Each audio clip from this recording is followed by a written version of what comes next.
Broadcasting. There's no better or faster way than the Illinois Center for Broadcasting. Check out our website at beonair.com/Lombard or call us at 630-916-1700 to set up a tour and see all the hands-on training you can receive. The best part of the program is the job placement department that will help you find your first job in broadcasting. Just listen to what some of our recent graduates have to say about the program. Kevin Wood, Production Director, Next Media, Joliet. My favorite part about going to the Illinois Center for Broadcasting was, first of all, I got to do everything here.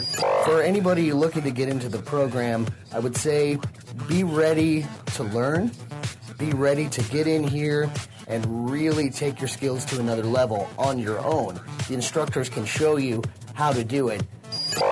The Illinois Center for Broadcasting, where broadcasting careers begin. Hey, it's Jason Cage. People stop me often and go, Jason, how can I be on the radio or work in the entertainment media world like you do? I tell them it takes drive and determination, but most of all, you just have to learn how it all works. The Illinois Center for Broadcasting in Lombard can teach you just that. ICB is enrolling students for day and evening classes right now. Learn how to be on the air, radio or TV host, a producer, design websites, or shoot and edit video. Plus, you'll have chances to get cool internships where you can learn from industry pros like myself. The Illinois Center for Broadcasting has affordable tuition and financial aid for those who qualify, flexible day and night classes, plus job placement assistance. You can start a new career in as little as a year. Grab the info now. Text CAGE to 33239. That's CAGE to 33239. Tom Waddle here, and I know you've heard great things about the Illinois Center for Broadcasting, haven't you? Interested, aren't you? Don't waste another minute. You can be the next great announcer, DJ, producer, or reporter. The Illinois Center for Broadcasting provides hands-on training in radio, TV, and online media. Classes taught by industry pros with affordable tuition and job placement assistance. Apply now for spring classes and start your new career in less than a year. Go to beonair.com/Chicago Sports. That's beonair.com/Chicago Sports. You can have a new career in 1 year. This is Tom Waddle for the Illinois Center for Broadcasting. Don't get caught in the high tuition that a 2 or 4 year college will cost you. Train intensively on your radio or television career for 1 year with affordable tuition. At the Illinois Center for Broadcasting, here's what you get: flexible class schedules, hands-on experience, amazing internship opportunities, and excellent job placement assistance. Put your passion to work. Visit beonair.com/Chicago Sports today. That's beonair.com/Chicago Sports.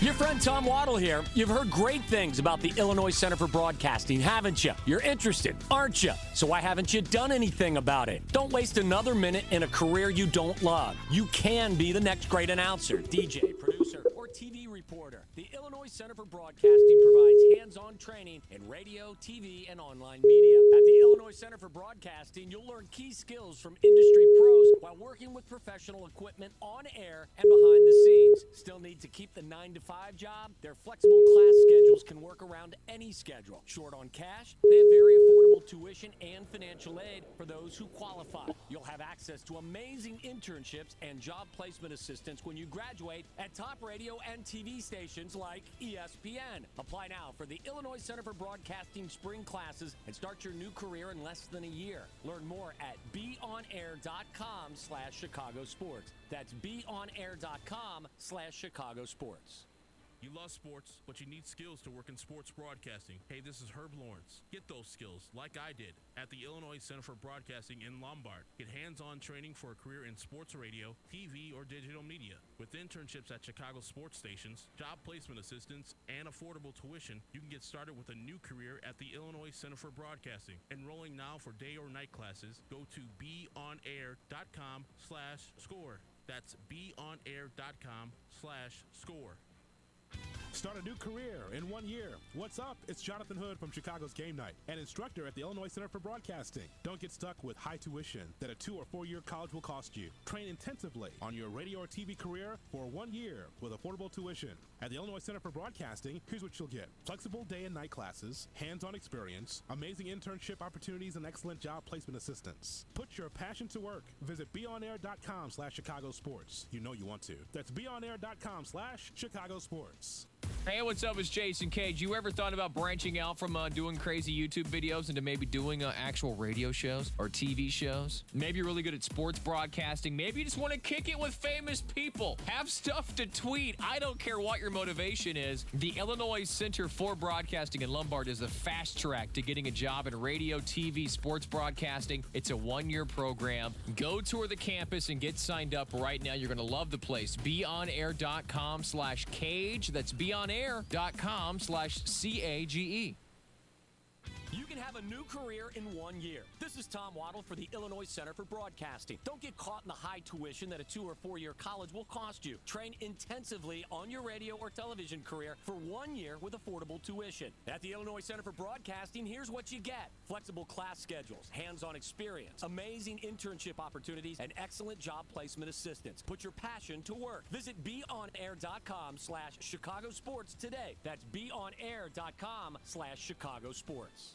What's up, Chicago? It's Rufio. Are you looking to get hands-on training for a career in radio or TV? Just do what I did and go to the Illinois Center for Broadcasting. Whether you're looking to be on air or behind the scenes, the Illinois Center for Broadcasting is for you. As a graduate of ICB, I was placed in an internship with KISS FM, and now I'm on the air. You can do the same. Enroll now and start your career in just 1 year. For more info, go to BeOnAir.com/career. That's BeOnAir.com/career. What's up? This is Jonathan Hood from ESPN Chicago. People often ask me, Hoodie, how can I be a sports radio guy like you? I tell them it takes drive and determination, and you need to learn how it all works. At the Illinois Center for Broadcasting in Lombard, you can do just that. ICB is enrolling students for day and evening classes now. Listen up.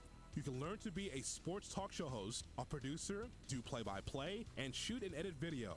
You'll have a chance to get internships at stations like ESPN Chicago, where you can tap into the knowledge of industry pros. With job placement assistance, you can start your new career in 1 year.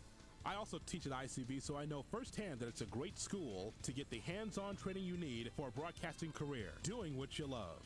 They have affordable tuition and financial aid for those who qualify. So don't waste another minute. Go to BeOnAir.com/Chicago Sports and see what the Illinois Center for Broadcasting has to offer. That's BeOnAir.com/Chicago Sports. You can have a new career in 1 year. This is Tom Waddle for the Illinois Center for Broadcasting. Don't get caught in the high tuition that a 2 or 4 year college will cost you. Train intensively on your radio or television career for 1 year with affordable tuition. At the Illinois Center for Broadcasting, here's what you get: flexible class schedules, hands-on experience, amazing internship opportunities, and excellent job placement assistance. Put your passion to work. Visit BeOnAir.com/Chicago Sports today. That's BeOnAir.com/Chicago Sports. It's time to kick off your career in radio or TV broadcasting. There's no better or faster way than the Illinois Center for Broadcasting. Check out our website at beonair.com/Lombard or call us at 630-916-1700 to set up a tour and see all the hands-on training you can receive. The best part of the program is the job placement department that will help you find your first job in broadcasting. Just listen to what some of our recent graduates have to say about the program.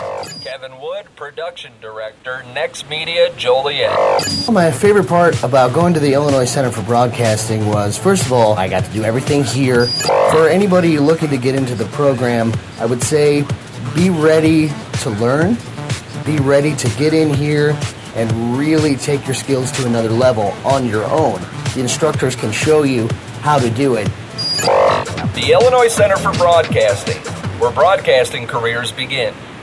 Hey, it's Jason Cage. People stop me often and go, Jason, how can I be on the radio or work in the entertainment media world like you do? I tell them it takes drive and determination, but most of all, you just have to learn how it all works. The Illinois Center for Broadcasting in Lombard can teach you just that. ICB is enrolling students for day and evening classes right now. Learn how to be on the air, radio or TV host, a producer, design websites, or shoot and edit video. Plus, you'll have chances to get cool internships where you can learn from industry pros like myself. The Illinois Center for Broadcasting has affordable tuition and financial aid for those who qualify, flexible day and night classes, plus job placement assistance. You can start a new career in as little as a year. Grab the info now. Text CAGE to 33239. That's CAGE to 33239.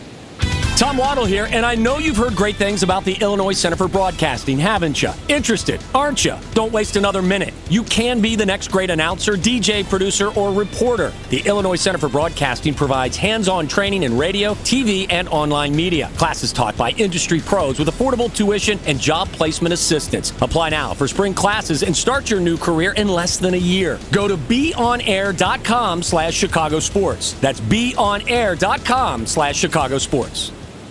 You can have a new career in 1 year. This is Tom Waddle for the Illinois Center for Broadcasting. Don't get caught in the high tuition that a 2 or 4 year college will cost you. Train intensively on your radio or television career for 1 year with affordable tuition. At the Illinois Center for Broadcasting, here's what you get: flexible class schedules, hands-on experience, amazing internship opportunities, and excellent job placement assistance. Put your passion to work. Visit beonair.com/.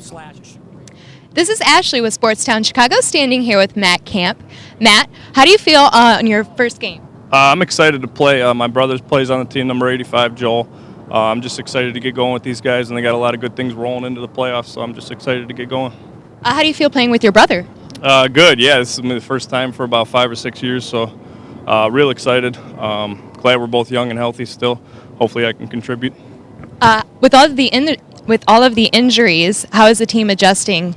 It is an adjustment period. We got a lot of guys out this week, and leading into the playoffs, we just want to rest up and get healthy, and try to work with what we have. And with the playoffs clinched, how do you feel going into the playoffs? This is your first year playing. I'm just riding off these guys' confidence, the leadership with Jay. I'm just feeding off these guys, and I think it seems like a confident bunch. All right, thank you.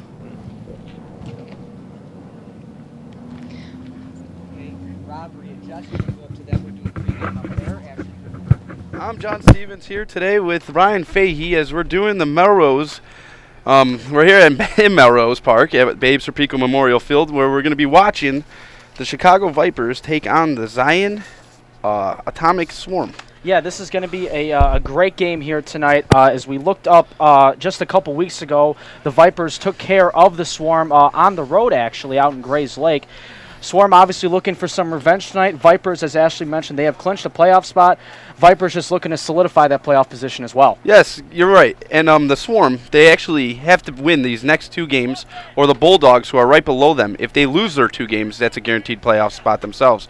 But the Chicago Vipers are going to be doing this with a couple injuries and a lot of people not showing up. Yeah, a couple guys in particular, Eli Williams and Josh Hampton, who have been some major impacts on the offensive side of the football for the Vipers. We talked to Jay Fortuna before the game as well, discussing that a lot of weapons are going to be gone for the Vipers. It's time for those other guys to step up. Yes, absolutely. Their number 1 running back is Josh Hampton. He has 40 attempts with 564 yards this year already. So Wyatt, number 32, is going to really have to step up his game, you know? Yeah, Jamie Wyatt, we've seen him have touches throughout the season so far. He's been like that number 2 running back for this Vipers squad. As you mentioned, he's going to really pick it up and get a lot of touches tonight. He's going to be a big workhorse for the Vipers in the backfield. On a positive note, Fortuna doesn't have to do it all by himself this game. He's going to have Noel Rivera back and a little bit more healthier than he was 2 weeks ago when we saw him. And with the off break with the holiday last week, give him a little time off for his injury. But he's going to be back here, and he's going to have to really step up his game. And he's going to look like, with his rushing statistics, 64 attempts with 509 yards, he's going to have to do a little bit more himself tonight. Yeah, and also we talked about this before the game as well. The Kemp brothers, Joel and Matt Kemp, they're going to be both on the offensive side of the ball, filling the holes of Williams and Hampton. So look for some more guys, as I mentioned, to step up, and it's a beautiful night here. We expect no rain in the forecast. Nice sunset here, and let's get ready for some football. Yes, we're ready, and that's the buzzer as you hear in the background as these teams are coming to the sidelines. They're going to be doing a coin flip pretty soon. It's going to be a great game. You said it yourself. It's nice weather and everything, and hopefully we get a good one here. I think we will get a good one as we go into this game. The Vipers are 6-2 coming into this one. Quick stats on the Vipers so far. Noel Rivera, pass completion percentage of 51.3%. Jay Fortuna, 53.6%. Quarterback rating for Noel Rivera, just a shade over 110.3. Jay Fortuna at 85.2. And as you mentioned the stats about Josh Hampton, this is what they're missing out on tonight. 40 rushing attempts, over 560 yards total, 4 touchdowns. Did have the 1 fumble a couple weeks ago against the Chaos, who's been the Vipers' thorn in their side, if you will, this season. They've lost to the Chaos twice. They lost to them just a couple weeks ago as well. Chaos has, sorry to cut you off, the Chaos have a perfect record, 8-0. Yeah, they've clinched a big spot, and, it's going to be interesting come playoff time if these two teams, if we're talking about the Chaos and the Vipers, if they meet up in the playoffs. But right now, we're not focused on the playoffs. We're focused on tonight's action, too. Yes, we are. And as these guys take the field, we're still waiting for the Atomic Swarm to show up. Yeah, they are on the field, and it looks like they'll be getting the ball first. Just a quick set of rules on the Gridiron Football League. It is 9-on-9 football. It is 45-minute, 2 halves. It is a running clock until we hit the 3-minute warning. That's when we play it as NFL rules, and we'll have a 10-minute halftime break this week as the Swarm are in their neon green jerseys. Ooh, and they are very interesting, by the way, might I add, with black numbers and white trim and gray helmets. Vipers in their home jerseys, gray jerseys, black pants, and white numbers. The Swarm, will be going left to right, and the Vipers will be going right to left. Yes, those uniforms, they remind me of the Oregon Ducks, if you remember that. Ooh, but they did get the ball. The creativity, if you will, yes. Yes, they are. As they come to the line of scrimmage, as the ball is sitting on their own 30. They're in a pistol shot formation. Number 7, Anthony Scott, their quarterback, who's been the leader of this team. So, calling the shot. Number 25, Artavius Nixon is in motion. There's a flag on the play. Yeah, it looks like we might have a false start play, 5 yards back. It's going to be 1st and 15 coming from the 25. So the first play of this game is a penalty, so not the best start for the Swarm there, but good for the Vipers, as we are here on your home for Chicago Vipers football, SportsTownChicago.com. Yeah, these guys look ready to get the bugs out of there a little bit early, and here we go. As they come out of the huddle, we got Anthony Scott, like I said, running the show. Yeah, he's been their all-around guy. Yeah, look for Anthony Scott to use his legs here tonight as well. He's a very mobile quarterback. All right, Anthony Scott's in the center position, taking a pistol as Nixon runs in that.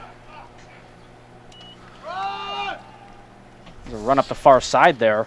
Run up the Lane takes the ball to the left side. He gets to the 30, about 4 to 5 yards on the play, where he's met by about 5 or 6. It's a thing there about Vipers. The thing about that there is just the tackling seemed a little poor on that first play. Maybe it's just, you got to warm up a little, wake up a bit. We saw it a couple weeks ago against the Chaos. The tackling for the Vipers defense, I don't know if saying poorly is sugarcoating it, but it was not good tackling-wise on defense. So look for the Vipers to really have a better defensive performance here tonight against the Swarm. They better be a good tackling team if they want to wrap up Anthony Scott. Here they go, 2nd and 10. He got his 5 yards back from the penalty. As he comes out of the pistol formation, most of these snaps come in the shotgun pistol formation. They really hardly ever line up under center. Nixon comes back around as he fakes the pitch, as he gets swarmed, as he just scrambles out of a play to the top side of the field. He releases the ball to Ryan Lane as he catches the ball and gets over to the 43-yard line. I thought they had him there wrapped up for a sack there, but coming in there, it's just a missed tackle there, and if you miss your tackles, it can come back to bite you. And as you saw that, what could have been negative yards there for the Swarm turned out to be good positive yards and a new set of downs. Yeah, Greg Silsby just missed him as he did, and they get the first down.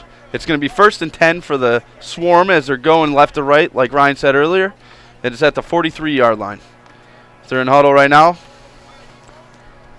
They had him wrapped up. That would have been a big loss if they would have gotten him. It would have been at least a loss of about 7-8 yards there on that sack. But again, another missed tackle. So look for Scott here to keep driving for the Swarm. Scott's in shotgun with 2 running backs in the backfield with him on each side, one on each side. No one's in motion. Snap the ball as he flanks out to the left. And he goes back. There he goes with the legs again. Yep, as he runs across the 50, breaks 2-3 tackles. He gets out to the 49-yard line. Gets tripped up and stopped a little bit. He scrambled out of the pocket. It looked like a busted play. Yeah, Nathan Rivera, they almost had him wrapped up right at the line of scrimmage almost. But again, the mobility there of the quarterback, 5'9", 205-pound quarterback, Anthony Scott. He's using his legs as he did in the last performance against the Vipers. Vipers did end up winning that game, though. But nonetheless, it's just his mobility and the missed tackles. That could be a proving factor here to affecting the result of this game. It reminds me of a Cordell Stewart. Cordell Stewart? Cordell Stewart a little bit. Former Bear quarterback who turned out to be nothing. Okay. No, I don't want to say turned out to be nothing. He got paid more than we ever did, but whatever. Yes, but the way he just drops the ball and just runs. They come out of the shotgun again, pistol formation, as they hand it off to the right. As he stumbles in the backfield, number 34, Javon Mountain, gets tripped up by number 1. It was... Looks like that was Chris Innes? Yeah, Chris Innes there on the tackle there, it appears. So it's going to be a 3rd down, though, regardless. I don't think Chris Innes is him. We're going to have to check on that number again. But it was a play for the loss of 1 yard as they come to 3rd down and 6. The snap. Scott fakes the handoff, rolls right as he fouls his blocker, He gets out of bounds at about the 48 to the right. He's going to be about 3 or 4 yards short of the first down. Our cameraman almost took a tumble there off the ladder, but he is okay. Brian Sturm, ladies and gentlemen, has been working with us throughout the Vipers season. He is okay, and all the Viper players making sure he is okay too. So good to see he's all right. It's going to be 4th down, and it seems like the Swarm is going to go for it. It's going to be 4th down in about 6 yards. Once again, all their offense is generated off of Scott's foot movement, legs, and everything, and that was a prime example of what just happened. Yeah, they're going to go for it on 4th down here. The interesting, you can give up possession on 4th down, but the Swarm are choosing to go for it. They got about 5 yards to go. He's in the shotgun with a halfback to the left of him. And what a handoff he did. Sweet, and he was met and hit really, really hard by Shane Vogt. There's a loss of yards there, and the Vipers will take over on defense. First time I've been able to say in a couple weeks, John, the Vipers finally had a good defensive stop. Yeah, they were ran over by the Chaos 2 weeks ago. We had the week off last week and out on the 4th of July, so it's been 2 weeks since we've seen some Vipers football. Nonetheless, though, against the Chaos, they were ran over on this field 2 weeks ago. The Vipers want that edge, and they got that grudge back in them to keep competing, obviously. So a good stop there on defense to start here as we're just about 40 minutes and 17 seconds and counting here in this first half. So the Vipers now will take control in Swarm territory. Yeah, that was a big stop on plays right there. It's going to be 1st and 10 at the Swarm's 46-yard line as they go right to left. Noel is under center. Rivera is under the center in a shotgun position. Look for the Camp brothers as well out there as well. Yeah, you got 2 flankers to the left. You got 1 flanker up top. As a snap fakes. Hands off to number 30, Tim Bauer. And he is met by a swarm of atomic swarms. And he's pun on words there, John? Or? Yeah, I guess, huh? Nonetheless, it's going to be a loss of about 3 yards there, so it's going to be 2nd down and 13, close to the midfield marker. Atomic swarm. Tongue twister there, huh? A little bit. Atomic swarm. I could see why it's a tongue atomic twister. Atomic swarm is met with a swarm of atomic swarms. What? Exactly. Exactly. There we go. As they come out of the huddle, they're 2nd down, and they lost 3 on the play, so it's going to be 2nd down from the 49 and 13 yards. Bauer once again lined up to Rivera's right hip. He's off to the right, and they got a slot receiver on the left, in the middle on the downside. Nice catch there. What a nice crossing route by number 85, Joel Camp, as he catches it in a 5-yard out. Picks up about 8 yards. You know, we talked to Jabe Fortuna, the co-owner captain of this team before the game. We're saying we were looking for the Kemp brothers to step up here tonight since a lot of the offensive weapons are not here. So Joel Camp getting effective early in this game on their first offensive possession. Yes, that was a big catch right there. It was a nice catch. If you saw in the recent games, the first couple plays, they were dropping passes. So it's good that they actually caught the first pass this time. Maybe it'll give them a little bit more confidence. And Noel Rivera on warm-ups, as I was watching him earlier in warm-ups, a little more attitude, it seemed like, out on the field. He seems, he's got that mindset. Yeah, healthy. He's been banged up a bit as well. And, he's ready to get another win. That loss against the Chaos did not sit with him well. In these 2 weeks, he's been dying to get out on this field. All right, it's 3rd and 6 as they come from a shotgun. Noel drops back. He has plenty of time as he rolls to the left, as he lets the ball go. Camp across. Wide open, and the ball was underthrown. It looked like Rivera lost grip on that football, though, as he was throwing it across his body, across the field as well. But it looks like the Vipers' offense is going to stay out there and go for it on 4th down. They should go for it and get on 1st down. He was wide open. It was a bad, poorly passed, but however, that offensive line gave him all the time in the world, and there's no excuse for that. Yeah, and Noel Rivera visibly frustrated. The second he threw that football across the field, it slipped out of his hand. It just slipped out, and he was upset about that, and he'll want redemption here on this 4th down play. All right, it's 4th down. It's about 7 yards to go. They're at the 42-yard line. They got to get to the 35 or 36. About the 35.5-yard line is where it's spotted, so Rivera all alone. Rivera alone in the back. There's 4 receivers, 2 on the top, 2 on the bottom. Camp steps back. Number 7, Shane Voigt, steps on the line. A lot of guys are playing both ways tonight. Rivera stands back. He has plenty of time. Airs it out to number 3. Is that James?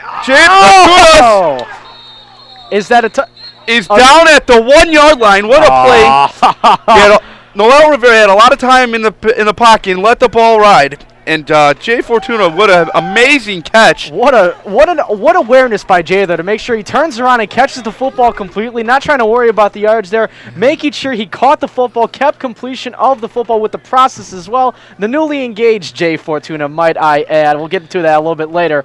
But he almost just got 6 points for the Vipers, but nonetheless, Rivera and these Vipers, they're closing in for 6 right now. Yeah, Carlton Reynolds for the Atomic Swarm was all over him, and he just made a heck of a play. He turned his head back at the perfect time. Yeah. Reynolds made a good play. Fortuna's play was better. Yes, but he covered. Yeah, and then now it's a first and goal.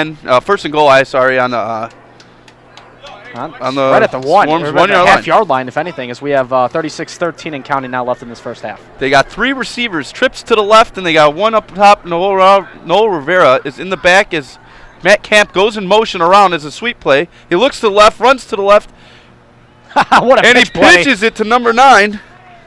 Jalen Harrison for the touchdown. So you get your first 6 points by the Chicago Vipers on a very impressive drive. A big play created by Jay Fortuna, which sets up a touchdown which another player besides these injured players who have all the touchdowns got. Yeah, the ball has to be spread around well tonight and Noel Rivera just doing a nice little flick into the end zone. And as you mentioned, it's the first 6 points of the game, and they go in favor to the Vipers. It was a heads-up play.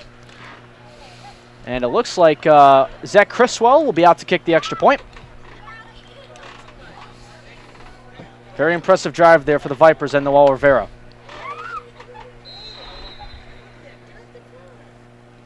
As they attempt the extra point, Jay Fortuna is holding it.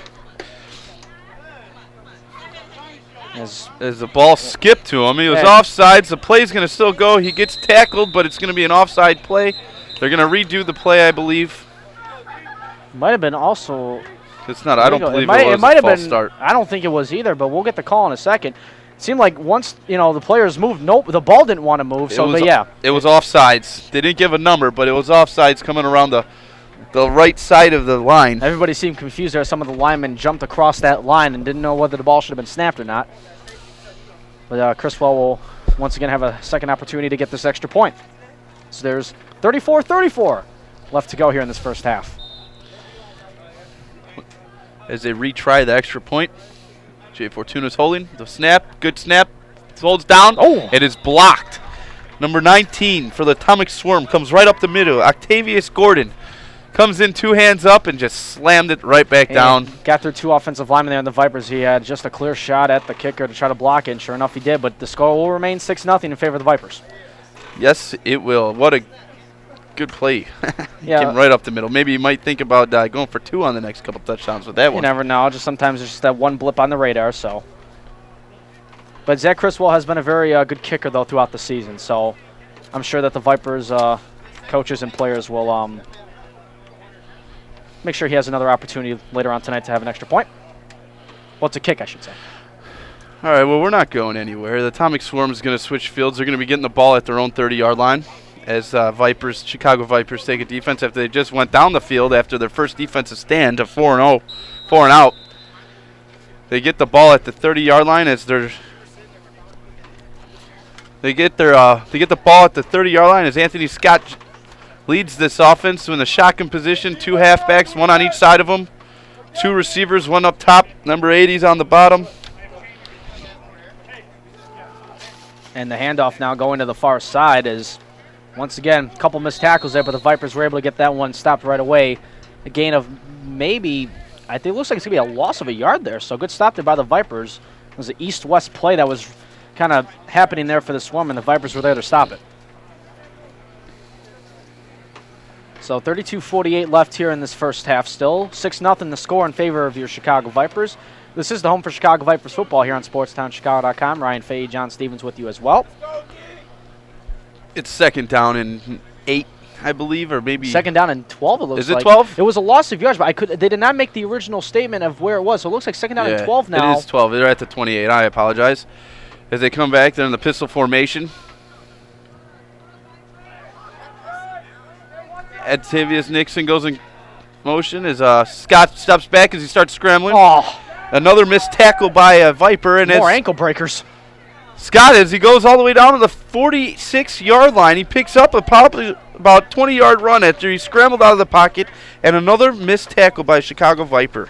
He could have had him for a loss or a no gain. I don't know if that was maybe against the Vipers in terms of why that play was stopped, but it was more of just not, just Anthony Scott again. It's just his legs are just too good. Yeah, Greg Grigsby missed him. And you know what? He got juked. It's not a bad play. The guy's just talented. As it goes down to first down, it's 1st and 10 at the 41-yard line of the Swarm as their big play of the day. Earlier back in the season when the Vipers took on the Swarm, Anthony Scott was a big problem for the Vipers. So, look, as I mentioned, as we were starting this broadcast, and we said it before the game as well to ourselves off the air, Anthony Scott is probably going to have his way with his Vipers. He's been having a way with a lot of defenses throughout the season. So, nonetheless, it's not that you can necessarily stop him, it's how much you can contain him. All right, 1st and 10 as they hand it off to number 34, Javon Moten. As he buzzes up the middle, he gets a gain of about 13 or 14 yards before he's brought down by the safeties. That was a nice draw play, change of pace there. Yeah, let's see if they give him the first down. They might need the chains to come out here. There's a holding call on the defense. The ball's coming back. Well, let's bring that back. I believe the penalty's the same, 10 yards for holding. So that will bring it back now to about the 30-yard line, it looks like. We're right at the 35, excuse me. 35-yard line. It's going to be 1st and 15. The penalty occurred at the 45, so they'll mark off 10 from where the penalty was given, so that's why it's back at the 35. As they resume play, it's 1st and 15 again, with Scott taking his team out of the huddle. Looks like there's 2 men out to his left and 1 man out to the right. You got Jakeem Moten on the bottom top, and you got 2 receivers on the top, and you got him in a pistol formation. As Scott takes the snap. Actually, he draws them off sides. Is it enough and now they're pointing at each other if it's either offsides or a false start. Looks like it's going to be a false start, though, as the preliminary signal. And it looks like it is going to be, so they'll back that up 5 yards, so now it's back at the 30. 2 costly penalties here. Brings the Zion Atomic Swarm to a 1st and 20. Just making Scott do some more work, it seems like. Anthony Scott, they're in the same formation as they were on the full start play.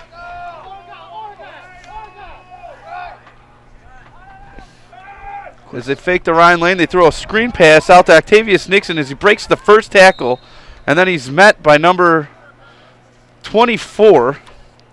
He was brought down there Nathan by Rivera, his brother Joel Novera.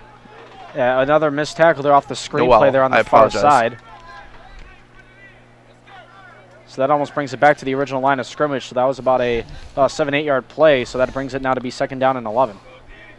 As they come out of the same formation, the pistol formation, 1 receiver up top, 1 in the slot, 1 on the bottom. Snap, a little floater as Scott airs it out to number 80, wide open as he gets in for the touchdown. It was a fly route to number 80, Jakeem Moten, and he just smoked the defensive backs, to be honest with you. He beat Shane Voigt like it was nothing. Shane Voigt had trouble covering him there. I wonder if there was a miscommunication between the safety and the cornerback because that guy had all day. He had all day. It was a blown play there by the Vipers defense. Sure enough, it became costly, and that's 6 points for the Swarm as we're tied up now. So each team, when they get the ball, had a big pass play that leads to a touchdown. As they come out for the extra point. Looks like they're going to go for 2, actually. Yeah, it seems like they are going for 2. They're still in a huddle. Want to get that 2-point lead there. Scott breaks out of the huddle. He's in shotgun formation. I've been told by Jay Fortuna that they actually do not have a kicker. Ryan Lane's in the backfield as a running back as they're coming out of a pistol. 1 in the slot as he fakes the handoff. He rolls out to the right and is knocked down by number 47, Julius Cajigas, I believe. Sorry about the pronunciation. Cajigas? I'm just not even going to try. Well, I'm going to try. Our scoreboard gal Jen says, yeah, close enough, so we'll just go with it. Yes. The lucky lady who's engaged. Yeah, she's just recently engaged to the quarterback, Jay Fortuna. Congratulations on that one. I heard that he did it while you were in a movie. Just nod your head if that's true. It's not during a movie. What happened? Like a movie. Like a movie. Okay, it was like a movie, but nonetheless, congratulations to you two. Have a good wedding, first of all. Make sure you get the honeymoon of your dreams too. So. All right, so it's 6-6 tie as it comes out as the Vipers get the ball on their own 30-yard line as it's 1st and 10. Noel Rivera comes out of shotgun. He has 2 receivers, one in the slot, number 9, Jalen Harrison, and up top, it's Fortuna again. As the snap's high and floating, as there's a cross pass to Matt Camp. He catches at the 40. He breaks it over the middle. He gets tackled at the 50 by a swarm of swarms. And you're going to have a little fun with that tonight, aren't you? It's just coincidental. And it's 1st and 10 at the 50. Another big pass play. I think they found their weapon tonight. If they can't stop this is going to be a problem for the Swarm because Matt Camp is a big target for him, and Noel Rivera is letting these other running receivers run off the defensive backs, and then he undercuts them, and he has all the field to run with. Yeah, I believe Matt Camp, statistically, I think he's 6'6", according to what I was told earlier before the game. So, I mean, that's a big target there, not going to lie. Yeah. I'm only 6 feet. He's a big guy. As they come out of the huddle, it's 1st and 10. They're in the same formation, shotgun with the slot receiver. Camp's at the bottom, Fortuna's at the top. As the snap comes in, fakes the handoff as he scrambles up the middle, and he lets it fly for Jay Fortuna again. Just a little bit overthrown as it's going to be 2nd and 10. Yeah, it's just a little overthrown there by Noel Rivera. He let him a little too much. Yeah, Rivera wanted to go to the long ball to Fortuna once again. He wanted this time to go to Jay and try to get 6 points out of the one play, not have to go to a first and goal play. But that, again, just a little overthrown, a little too much mustard, if you will, there by Noel Rivera. By the way they were passing, I'm surprised Noel didn't just drop the ball and just take off with it with all the space he had. Yeah, Rivera, again, is, he also has to get credit for the mobility of his legs to use as the quarterback as well. We talked about Anthony Scott a lot during this game so far, as we're tied at 6 with 25 minutes left to go here in this first half. That would have been a perfect time to do it. He was right there, and all these receivers with the passes he's been throwing it as accurate as he is and the catches they're making. These defensive backs are giving him a lot of space to roam around if he decides to take off. As it comes to 2nd and 10, they're in the same shotgun position. Slot, Camp's at the bottom, Fortuna's at the top. If I make out the number, I'll tell you the slot receiver. I apologize as Noel takes the snap. He backs up. It's a square out pass, and it is picked off by number 3, Carlton Reynolds. He read the play. It was a square out. Yeah, he kind of hid behind the receiver there. Rivera just really didn't see him there. But there is a flag down. They think it might be a push-off or a pass interference. We don't know on whose side. But it's going to be a face mask regardless against the Vipers, so it's going to be a turnover, and the Storm will get the ball back. Good play there, as you mentioned, by Reynolds. Just hid behind the receiver. Rivera really didn't see him. And not necessarily going to say it was a bad throw. It's just kind of just threw it at the wrong place at the wrong time. And Rivera is going back to the sidelines, visibly frustrated about that one, too. Yeah, the pass was intended for Matt Camp. His brother, Joel Camp, has been catching the ball, and it was just intercepted. What a good play by the defensive back to just read the quarterback's eyes and make a move. Yeah, and based off the face mask call there immediately after that interception, the Swarm are going to take over now in Viper territory at the Viper 41. So it's going to be 1st and 10, 6-6 with 23 minutes left in the first half. We're here. I'm John Stevens. Next beside me is Ryan Fahey. We're at Ralph Babe Serpico Memorial Field. And just a quick reminder, once we get to the 3-minute mark, that's when we play the clock like NFL rules. And you guys are listening to SportsTownChicago.com, watching it. Anthony Scott takes the snap as it's a handoff to Nixon. Nixon goes to the right. He came out of motion in that as he handed it off. It was like a, what's the wildcat formation. Almost like a wildcat a pass read option, if you will. Yeah, there you go. That's a gain of about 3 yards, so it's going to be 2nd and 7 at the 38-yard line. Or 37-yard line, I apologize. It's going to be a gain of 4 yards. The angle up here kind of makes it can be deceiving. Difficult a little bit. It can be deceiving at times. We'll make the best assumption as we can. Also, we'll mention all the names later on, but also want to thank our director here for tonight, Peter Ferrari, and our TriCaster guy, a Maine West alum, Tim Helms, doing a tremendous job here, making sure we're live on the Watch Live version here on SportsTownChicago.com as well. Scott's in the pistol formation as number 25 Nixon runs in motion, and he's hands off to Ryan Lane, and he's stuffed in the backfield by a number of Chicago Vipers, number 44, Greg Silsby. Yeah, Greg Silsby. Met him head on. Yeah, Silsby is a rough and tough guy. He actually, I think it was 3 weeks ago, he had an injury where he actually had cramps in both of his calves, actually. Wasn't able to go for the part of the second half. But Greg Silsby, a rough and tough kind of guy, if he wraps you up with his arms to try to tackle you, you're for sure going down. I wouldn't challenge him. I'll put it that way. All right, Anthony Scott comes out of the huddle. They have 2 receivers, 1 top 2. He has 2 running backs behind him, split in the shotgun formation. Lane and Nixon. As he takes the snap, drops back, a crossing route by number 11, Jeff Mayfield, as he catches it. And he gets Mayfield, though, he looked a little shaken up there off the contact. It was shoulder-to-shoulder contact. It wasn't, a legal contact of hit of any kind, no helmet to helmet. Head-hunting hit. It was. I don't know if it was necessarily head-hunting. Helmets didn't collide or anything. But Mayfield, it looked a little shaken up there off that, but he's staying in the game, but appears to be okay, so maybe just shaking off the cobwebs. Anthony Scott with a hurry-up offense, same formation, shotgun with a running back on each side of him, Lane and Nixon.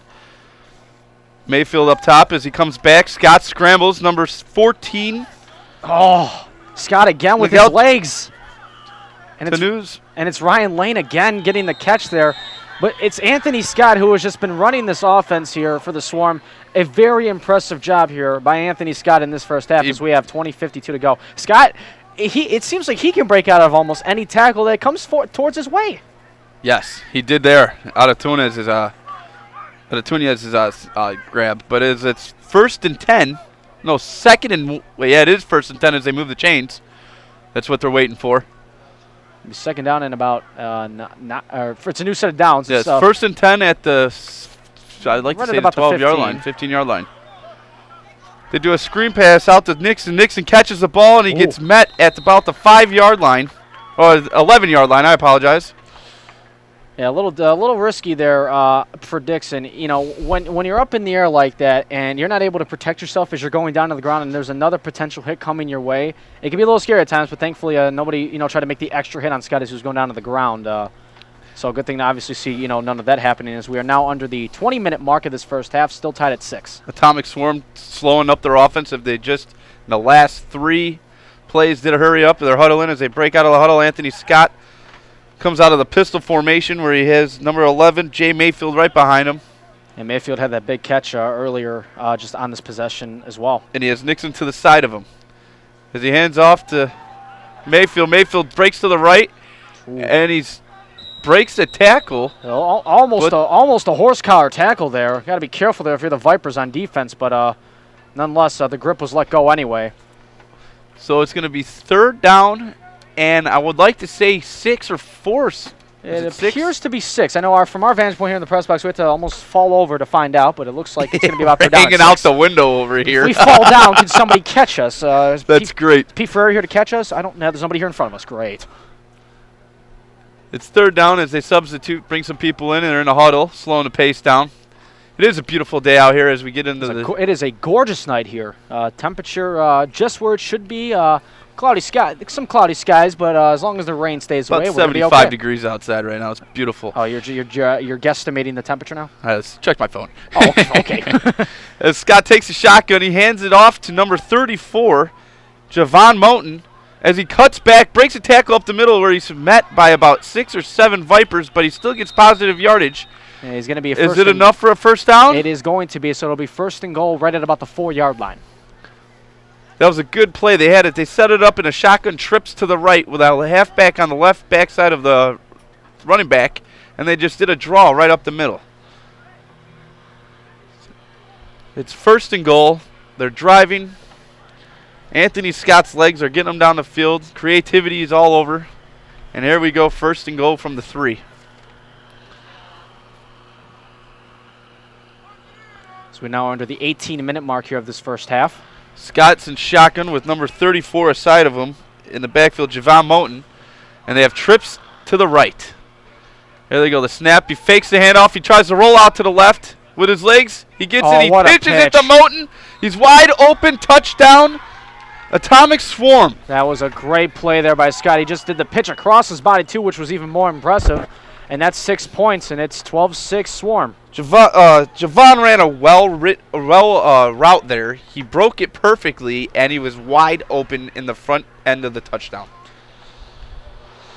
So as they get to the middle, as they come for the extra point, like we said earlier, the Swarm does not have a kicker, so they'll be going for 2 as they're winning right now 12-6 in the 17th minute mark. Scott comes out of a pistol formation with 2 receivers, in the one in the slot, one on the bottom. Watch for Scott here to maybe run with this one.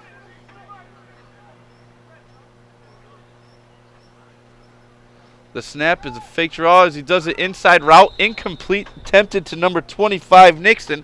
The ball was thrown poorly behind him. Well, they get 6 out of the deal. And now you just got to have the Vipers and Noel Rivera respond right away. Rivera's got to shake off the interception he threw on the last offensive possession. And if you're the Vipers right now at this point of the game right now, you got to do something. Slow and steady might win the race here in these next 15 minutes or so, 16 minutes or so. If you do a shootout with these guys, it's going to be tough to win. It would be. It's going to make it tougher. But I think if you play a little bit more physical with these guys, they got it. All right, the Vipers take the ball at the 30-yard line as they go in right to left. Noel Rivera comes out in shotgun. They have a slot receiver. Fortuna is in the slot receiving position. As Rivera's flushed out of the pocket as he gets tackled, he drops the ball, what they think is a fumble, but he was already down. It's a sack and a loss of 11 yards. That's a big break there for the Vipers, regardless of the 11-yard loss. You did Swarm, not want to give up possession right inside your own 20-yard line. This Swarm defense is playing like they're not yet in the playoffs, and like I said before, they need to win both these games, or they need the Bulldogs to lose one, and it's showing today.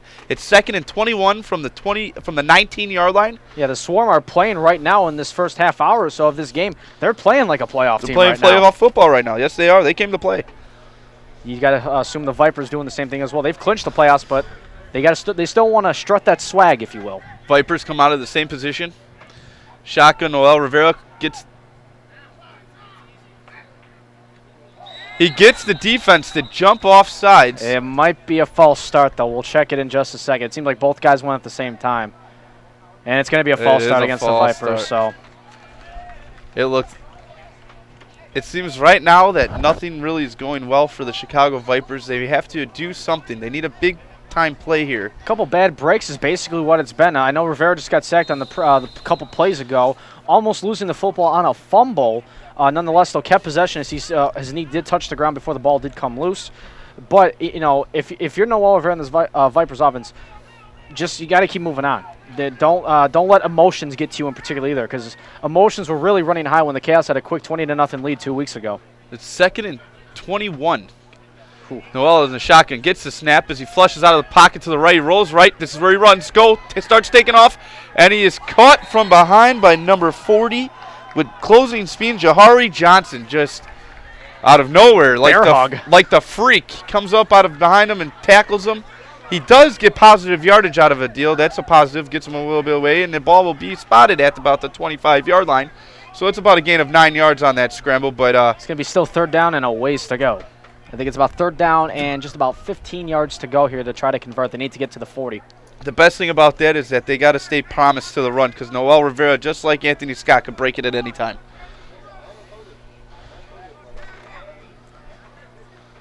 As they come out of the shotgun position, Noel Rivera is in the calling the shots as they have 3 receivers. They have trips to the left, and they have a receiver to the top. Fortuna is one of the slot receivers. Joe Brutz gets in motion as Noel Rivera breaks loose. Fortuna catches the ball at the 45-yard line. And he thought he wasn't touched, so he was going to try to keep running to the end zone, but they're going to say he was touched down. They don't even know if they catch it. They're calling it a possible trap. And it looks like it's going to stay as an incompletion based on what we're seeing, so it's going to be 4th down and about a country mile here. So it looks like Noel Rivera is going to come off the field, so it looks like it's going to be a change of possession. It looked like he caught that ball. Too bad. What a break. It's going to be 4th down and about 20 yards. Yeah, but nonetheless, it's going to be a turnover. Not necessarily a turnover, just a give up of possession. You are allowed to do that. Yep. Quote, quote, punting. You mean quote, unquote. Oh, good thing no camera caught that reaction from John there. So you got me on that one. Once again, this is the home for Chicago Vipers football. SportsTownChicago.com. Ryan Fahey, John Stevens. It's always, you know what? On a beautiful night at Memorial Field. Beautiful night. You know what? We got to call a football game, obviously, but we got to have fun doing it as well. And we're alongside one lucky lady over here, who is engaged to Jay Fortuna. Miss Fortuna, soon to be. All right, as the Swarm come out of the huddle right in front of us, so we at the 46. We'll want to hear wedding details, by the way, later on in this game as well. We'll do a halftime interview. We'll have one of the reporters. Is this going to be a beach wedding, or is it going to be toes in the sand while you get married? All right, Anthony Scott's in shotgun, takes the snap. He hands it off to number 34, Javon Moten. And Javon Moten breaks it to the left, and he's met. It looks like you got a gain of about probably nothing. I don't think he got anything. I don't think he got anything either. So it's going to be a gain of zippity-doo-dah. So a good tough play right there by the Vipers. They actually moved it up a half yard, so it's second down at 9.5. Okay. The Vipers really need a big defensive stand here to slow this offensive pace. Anthony Scott seems like he can do whatever he wants on the field with passing and running, and that was a good defensive stand by the Vipers. It's going to be 2nd and 10 as they come out of the huddle. They got to keep staying consistent with these stops, too, because that's the only one they're going to probably stay in this game. Anthony Scott has been running over this Vipers defense. If the Vipers defense can get quality stops at the right time, they can stay within this game. Nixon and Moten on each side of Scott in the shotgun position as they have a receiver on top and bottom, no one in the slot. As the snap comes, it's a draw. Quarterback draw to the right as he breaks it and he wraps around. There he goes again. He almost got crack blocked, but number 14 makes the tackle. And Shane Voigt also Miguel there as well. Tuinez breaks a crack block or whatever. I thought you were going to say a crock pot, actually, for a second. Don't and have one of those up he here. avoided getting pretty much lit up, let's just say it like that, and made a defensive stand where it's a loss of 4 yards. It's going to be 3rd and 14. 2 great defensive stands by the Chicago Vipers team, exactly what they needed right now. Yeah, and it's a loss of about 4 yards there, so it's going to be about 3rd down and 14 here for this Swarm to overcome here. Yeah. All right, as they come out of the shotgun position, they have trips up top. Anthony Scott and Moten's behind him in the pistol formation. Taking their time as the snap comes in, the receivers go out. Anthony Scott doesn't scramble in the pocket. He does get the ball off to Nixon, and Nixon picks up the 1st down. What a play there by Nixon. What an extra effort. He gets a gain of 17 yards, and it's going to be 1st and 10 in the Vipers zone. They had him stopped. Anthony Scott didn't even move his feet. He was in the pocket the whole time. He actually threw that off his back foot. Greg Silsby hurt coming to the sideline here.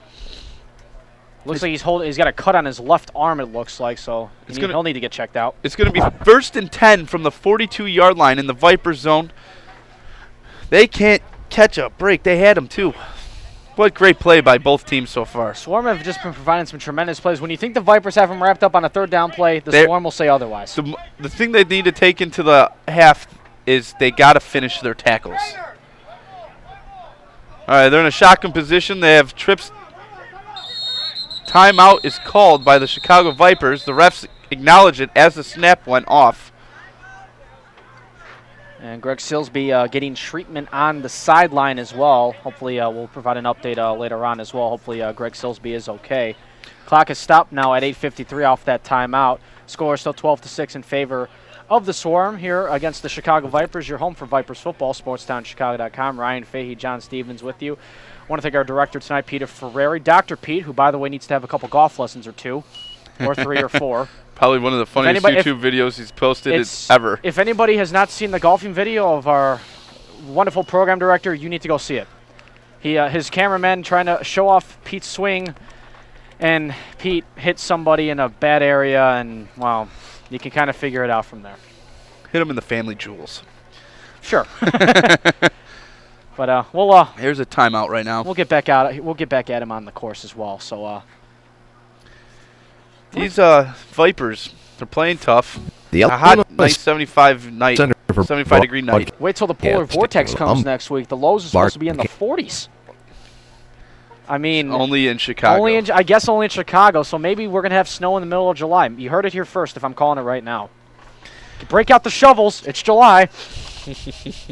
I'm saying only that in July where you gotta. I am saying that with sarcasm right now too. You gotta start your car early in July. Yeah, knock on wood is our cameraman Brian Sturma, who's been with us throughout the season as well, doing a tremendous job as always. I want to also thank our extra cameramen tonight, Robert Machado, Antoine Ward, and Charles March, doing a fabulous job as well. Our sideline reporters.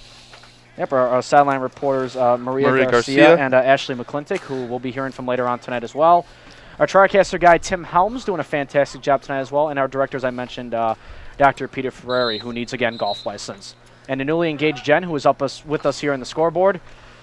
doing a fantastic job. She smiles like it's no tomorrow every time we keep announcing the engagement of her and Jay Fortuna. So she's a statistician. She does it all. The board. She's does a tremendous job every week, week in and week out for every game. And she's a scouting reporter.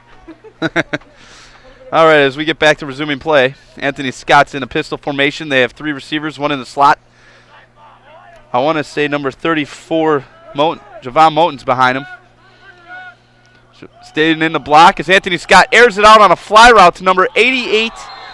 And Januski was on the coverage there, but they're going to say no flag. It stays incomplete, so great coverage there by the Vipers in the secondary on the far side. Anthony Scott's pass was attempted for Tyrone McGee, and it seemed like he almost had that. It hit his fingertips. It was maybe a hair overthrown, just a little bit. Scott had to put some mustard on that one.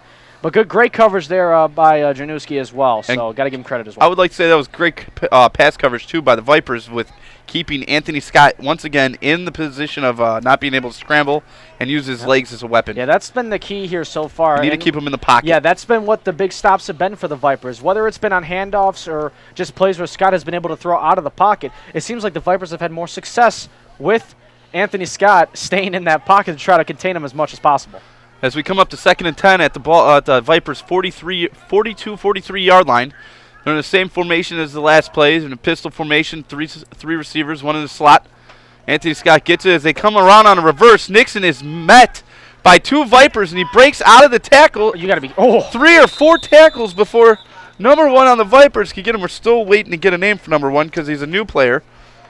The old number 1's injured, from what I was told. Thanks, Jen. And it's a loss of... It is 3rd down and a zip code to go for the Swarm. It's 3rd down and 18. It was a loss of 8 yards as the ball's placed on a 50-yard line. They had them in a position like this on the last drive, and they got it. Got to keep Scott contained in the pocket. That's the key. That's going to be a big key here on this upcoming play. You got to force Anthony Scott to try to throw the deep ball. A little successful on that recent deep ball that Januski covered on the far side just a few plays ago. Keep Scott in the pocket. You might have better success with it. All right, as they come out of the not 3 wide, I apologize. They come out of a 3-receiver set, 1 in the slot. As they got Moten going to a 4-receiver coming out of motion. As Anthony Scott gets it in the shotgun, snaps. He starts scrambling to the left, airs it out. Nixon with another catch, and he's got it. It looks like the initial signal is going to show he's got it.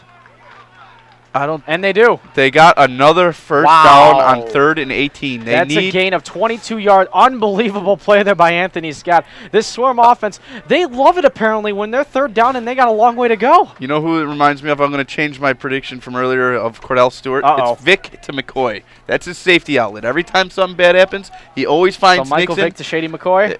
That's fine. All right. And he's getting it. Dude, this kid's got 2 first downs. When it's 3rd and long, and I mean long, like 18 to 20 yards. In all the games that you've done this season and I've done this season as well, I haven't seen a team, or at least an offensive set so far, where in one half so many 3rd down and ways to go conversions have been converted. I think Anthony's got in that offense. They've been doing it to point tonight. I think they're 4 and 5 on 3rd down so far. Ooh. Scott takes a snap, he turns around, and he hands it off to number 17, Ryan Lane, and Ryan Lane is met by a group of Vipers at the 30-yard line. It's a gain of maybe a yard there, not much gain there. It was an off-tackle run. He bounced it a little bit off to the right, and, yeah, those guys are just waiting to give him licks. They get these guys stopped on 1st and 2nd down, but the 3rd down is where it seems like they're having trouble. Yeah, and, and it's not really necessarily what the Vipers' defense is not doing. It's just what the Swarm offense, is how they're countering it. It seems like when their backs are up against the wall, they seem to do a little better with it, too. Yes, they do. Here it is. It's 2nd down and 9 coming off of the 30-yard line. They're in a halfback shotgun position, 1 receiver top bottom. As they hand it off the lane again as they sweep to the left, and he just pounds it up the middle, and he's stuck at the 20-yard line. Possibility for a first down as he drives backward forward with momentum. We got to wait and see what the refs do here. They're going to mark it short. It's going to be 3rd and 1. Here's a big-time play. Lane took the ball and just powered it right up the middle, some aggressive running, and they got the 9 yards. Now it's 3rd and short. They need a big stop here on the 20-yard line of the Vipers with 4 minutes left in the first half. And again, we'll play the NFL style of clock as we hit the 3-minute mark, just so everybody out there knows. All right, it's third and inches. It's our cameraman Brian Sturman's favorite time when it's the NFL styles of 3 minutes on the clock. Scott's in the shotgun position, halfback on each side, Lane and Moten, sorry. As he fumbles the snap, picks it up, scrambles. How does he get And he gets out of the middle, and he's met by a linebacker. Unbelievable. It's whatever is up against Anthony Scott, he's finding a way to get around it. A juggled snap. They did not get the first down, though. It's going to be fourth down and a yard. And about a yard. But you know this offense is going to stay out there and go for it. They have to go for it. They don't have a kicker. They don't have a kicker, so, well, nonetheless, they could option to go and give the possession back to the Vipers as well on fourth down. You have that option to do that.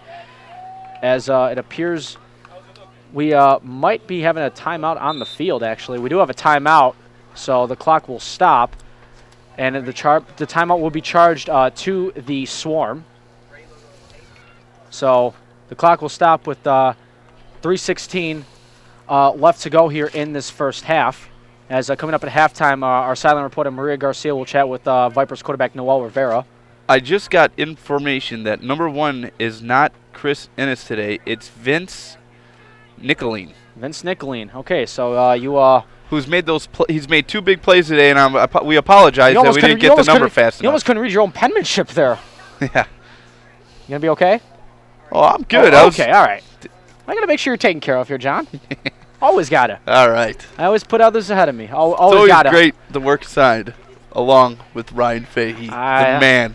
Well, Paul Shavar and Sarah McWilliams might have other words besides that one. But, I work with them, every Tuesday and Thursday, so they. I'm sorry to hear that.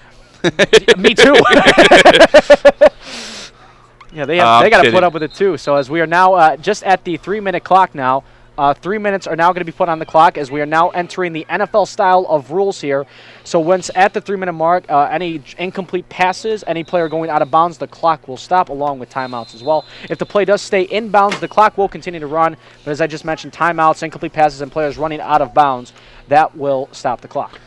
All right, as they come out, it's a 4th down in inches. Scott gets the ball in the shotgun. He doesn't even move, and he throws the ball. It slips out of his hand. And the crazy thing about that was that you would think in a 4th and 1 like that. Why would he run? Why would he run? Or just power the ball. And he had a lot of room there, too, as well, keep in mind. So it was a very interesting play, as we were actually very wrong on that one. It was a first down. Wow, they did give it Nonetheless, to him. I'm surprised Anthony Scott didn't run there anyway. He had a lot of room to run up the middle. I'm surprised by that, too. They just changed the dial on the... As soon as we called it, too. Yes. Nonetheless, it was second down. It's not really our fault. It was just the guy didn't change it. You're trying to blame somebody else. No. We just didn't know. I'm not blaming anybody. Yet. Anyway, second down and about 9. Or second down and 10, excuse me. It was an incomplete pass. I apologize. But still, Anthony Scott has so much room. That was the one time, I believe, where Anthony Scott had a play where he could have ran that one right up the middle and tried to score 6 points, and he didn't see it. Are they coming to shotgun in a looking wildcat formation? Gets it, hands it off to number 17 power running back. Oh, Jamie Wyatt there with a nice wraparound tackle there on defense for the Vipers. A lot of these guys tonight are going to be playing both ways, offensively and defensively, since there's been a lot of absences and injuries taking place. If you're just tuning in, no Josh Hampton, no Eli Williams, no Waddis brothers either.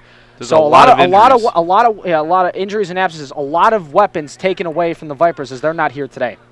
That was some powerful running by Ryan Lane. He's been just pounding the ball all day. Whenever they seem like they want to go up the middle, they give it to Ryan Lane, and never when they want to bust it to the outside, they go to Nixon.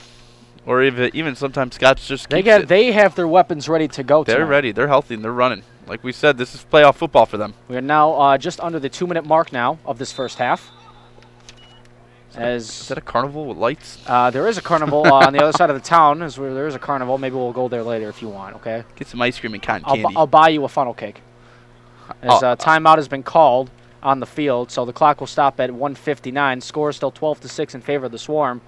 I am not offering to buy anybody else still a funnel cake. Only you, John. Thank you. Okay. Some of our cameramen are getting mad at me. I'm sorry. I am not made of funnel cake money. Did you hear? As nonetheless, though, This is the home of Chicago Vipers football, SportsTownChicago.com. Thank you for joining us here on the broadcast. Ryan Fahey, John Stevens with you as well. Tim Helms doing a terrific job with our TriCaster performance here tonight. Our director, Dr. Pete Ferrari, who once again could use a golf lesson from Charles Barkley even. I thought he was up here. I would have laughed. Antoine Ward, also our cameraman, along with our roaming guy, Robert Machado. And Charles March, also running camera around here tonight as well, doing a fantastic job. As always, working with some true great professionals here. And if you ever thought about a career in broadcasting, call 630-916-1700 or go to beonair.com. Broadcasting careers for you. Yeah, you get to work with people like me. And it's a pleasure. Trust me. You'll learn a lot. Yeah, you learn a lot. The fact that I get to do play-by-play with you is a privilege. You learn a lot when you work with Fahey. There you go. Some good, mostly bad. All right, they come out of the timeout. It's 3rd down. Anthony Scott gets the snap, rolls out, left, scrambles. He's taking off. He just airs it out. He throws a duck. Incomplete. Incomplete, though. Almost caught in the back corner of the left end zone there. That would have been a ridiculous play that was ran if that was caught. That would have been Jaquimo, and that would have been his 2nd touchdown of the day if he would have caught that. Clock is stopped at 1:49 right now. It's 4th down. Big play here. Big play. You got to go for it here if you're the Swarm regardless. And once again, a reminder, Ray, as we go to halftime, we'll have our sideline reporter, Maria Garcia, talk to Noel Rivera, the quarterback, as well, get his thoughts on the first half and what to expect in the second half. I just think they know what they need to do, but we said right in the beginning. Just keep giving it to Camp on those slant routes. Clear out the infield and let him run. Well, or you can give the deep ball to Jay Fortuna as long as you don't overthrow him. That too. And that just creates the newly engaged Jay Fortuna. They'll create Noel Rivera to be able to run with it, you know. All right, as they come out, trips to the left of Scott. Number 17 Lane, the power runner's in the backfield. There's no one on the bottom side of the field as he looks to his left, and he steps up, and he just takes off running. Silsby couldn't get him. And it's going to be... And Scott ran in with his own lineman, and he got the touchdown, though. He got in for the touchdown. Yes, he did. He just pulled the ball down and just took off running. They had him in his vision, but once again, his athleticism just took him and got him 6. Yep, score is now 18-6 in favor of the Swarm. 1:40 to go. Excuse me, the Vipers, the Swarm will be going for 2 points, as again, the Swarm do not have a kicker on their roster. Maybe somebody wants to volunteer. I don't know. I don't know, John. You're a jokester. You want to go out there and kick a football out there, John? Well, all the kids that were kicking the balls around here before the game, I'm surprised they didn't pull one of them out here, you know? There are some talented soccer players that are always out here before the game. So put them in some pads. They gotta have that World Cup fever. Kick that pigskin, you know? Yeah. They're just getting ready for the Germany-Argentina final, which is on Sunday. And tomorrow, the 3rd place game. Brazil and Netherlands. Yeah. Got to go with the home. I like the fact that they do a 3rd place game off the topic of football. I think that's good. And I think that you know where they should also do it? Where? In the Final Four. They used to do it back in the 80s, I believe, or 70s. I think that would be good, too. You know, you got the Final Four teams. It's such a big deal when you see the 4. And after that Saturday night, let them play on Sunday, the 3rd place game, and then the championship's on Monday. Yeah, I would have loved to have seen Frank Kaminsky and the Badgers keep playing in the 3rd place game. And what could it do? Make them money? You know what I mean? Uh-oh. Isn't this a business? Isn't this way we do things? All right, as they come out for the extra point after they just scored a touchdown, it's 18-6 with 1:40 left. Looks like that pistol formation Johnny were referred to earlier is here in this formation right now. Yep, as Nixon's in the backfield, Lane's right to the side as his Bacher, fullback looking. As he fakes it to him, it looks like it was a bad play. I think the Nixon ran the wrong way, and the handoff was just... Jay Fortuna there, right there to stop Anthony Scott there from going anywhere. Jay Fortuna... with sportsmanship and picks him right back up. Yep, a classy act there by the newly engaged Jay Fortuna. He was very, when I first got here this evening... very happy. It wasn't, hey, how are you? It's just, I'm engaged. He's glowing.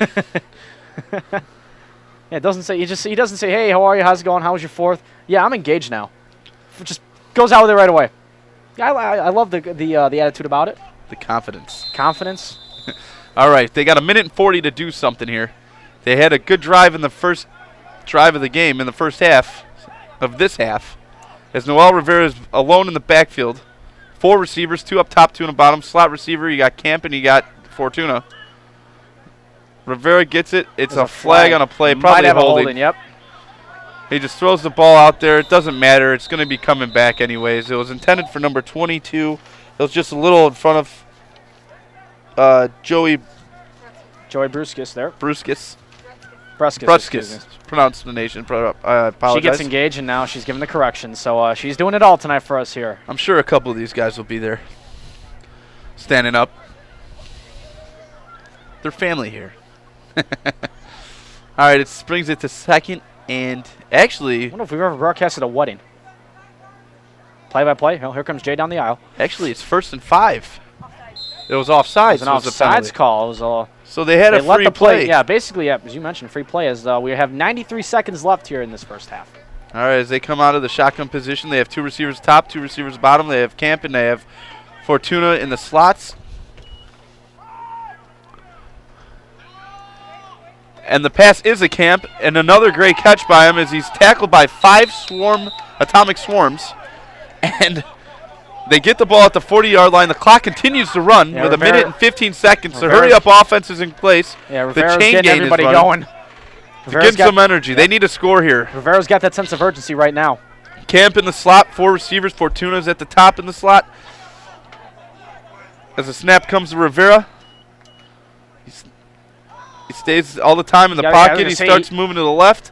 Camp open again on the sidelines. Steps out of bounds, stops the clock at the 26-yard line. It's going to be 1st and 10 for the Chicago Vipers. The first sign of life in a long time by this offense. Yep. Score is still 18-6 in favor of the Swarm. This is what we said in the beginning. Just give it to Camp and let him do his thing. I've been saying it the whole time. We were talking about it in our pregame as well, mentioning the other players that needed to step up tonight. Hampton's not here. Williams is not here. The Wattis brothers are not here. Stan White, another key offensive player, also not here as well. So a lot of guys who maybe are standing more on the sidelines in other games, they got to step up their play here tonight. Joel Camp has really stepped up his game. He's their offense right now. They got that Noel and Camp connection going. As he lines up in the slot with a shotgun position, Fortuna's another slot on the top side. Rivera going for the Camp. Yeah, the other Camp brother, Matt Camp, as he crossed the middle on a square route. I understand Matt Camp's a big target, but he's not that tall. No, he's not that tall, and that was a pass thrown behind him. It's going to be 2nd down and 10 from the 21-yard line. They got a minute and... They just got 50 seconds out of that. 50 seconds? Yeah, I couldn't see it. I apologize. Exactly 50 seconds, 50.0. Good clock stopping work in here. Hey, when you get engaged, your superpowers... kick in. Upgrade. All right. I heard there's a video about that as well. All right, so I heard it's on YouTube, so I'll have to look it up. I'm sure there's video and pictures. Yeah. Instagram. All right. As they come out of the huddle, it's going to be a shotgun position. No backfield. As Noel Rivera gets the ball, he scrambles to the right with a blitz from the Swarm, and he's going to take off running, but he's not going to get much. He's going to get back to the line of scrimmage, possibly 1 yard. Clock is still running, under 40 to go. As they call a timeout. 38 seconds left. It's going to be 3rd down. Matt Kemp is coming off the sideline here. A little gimpy. Hopefully he's okay. Maybe just needs a breather. He's favoring his right leg. He's holding his hamstring. Yeah. Maybe just... This is, by the way, this is, like we said before, there's a lot of injuries on this team. So there's some new players here, and this is Matt Kemp's actually first game.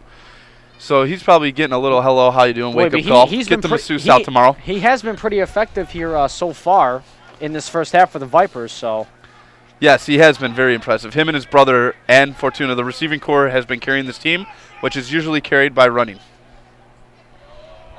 As, again, we have the timeout with 38.8 seconds left to go here in this first half. Coming up, we'll have Maria Garcia, our sideline gal, talk to quarterback Noel Rivera. So that'll be coming up right after this clock expires.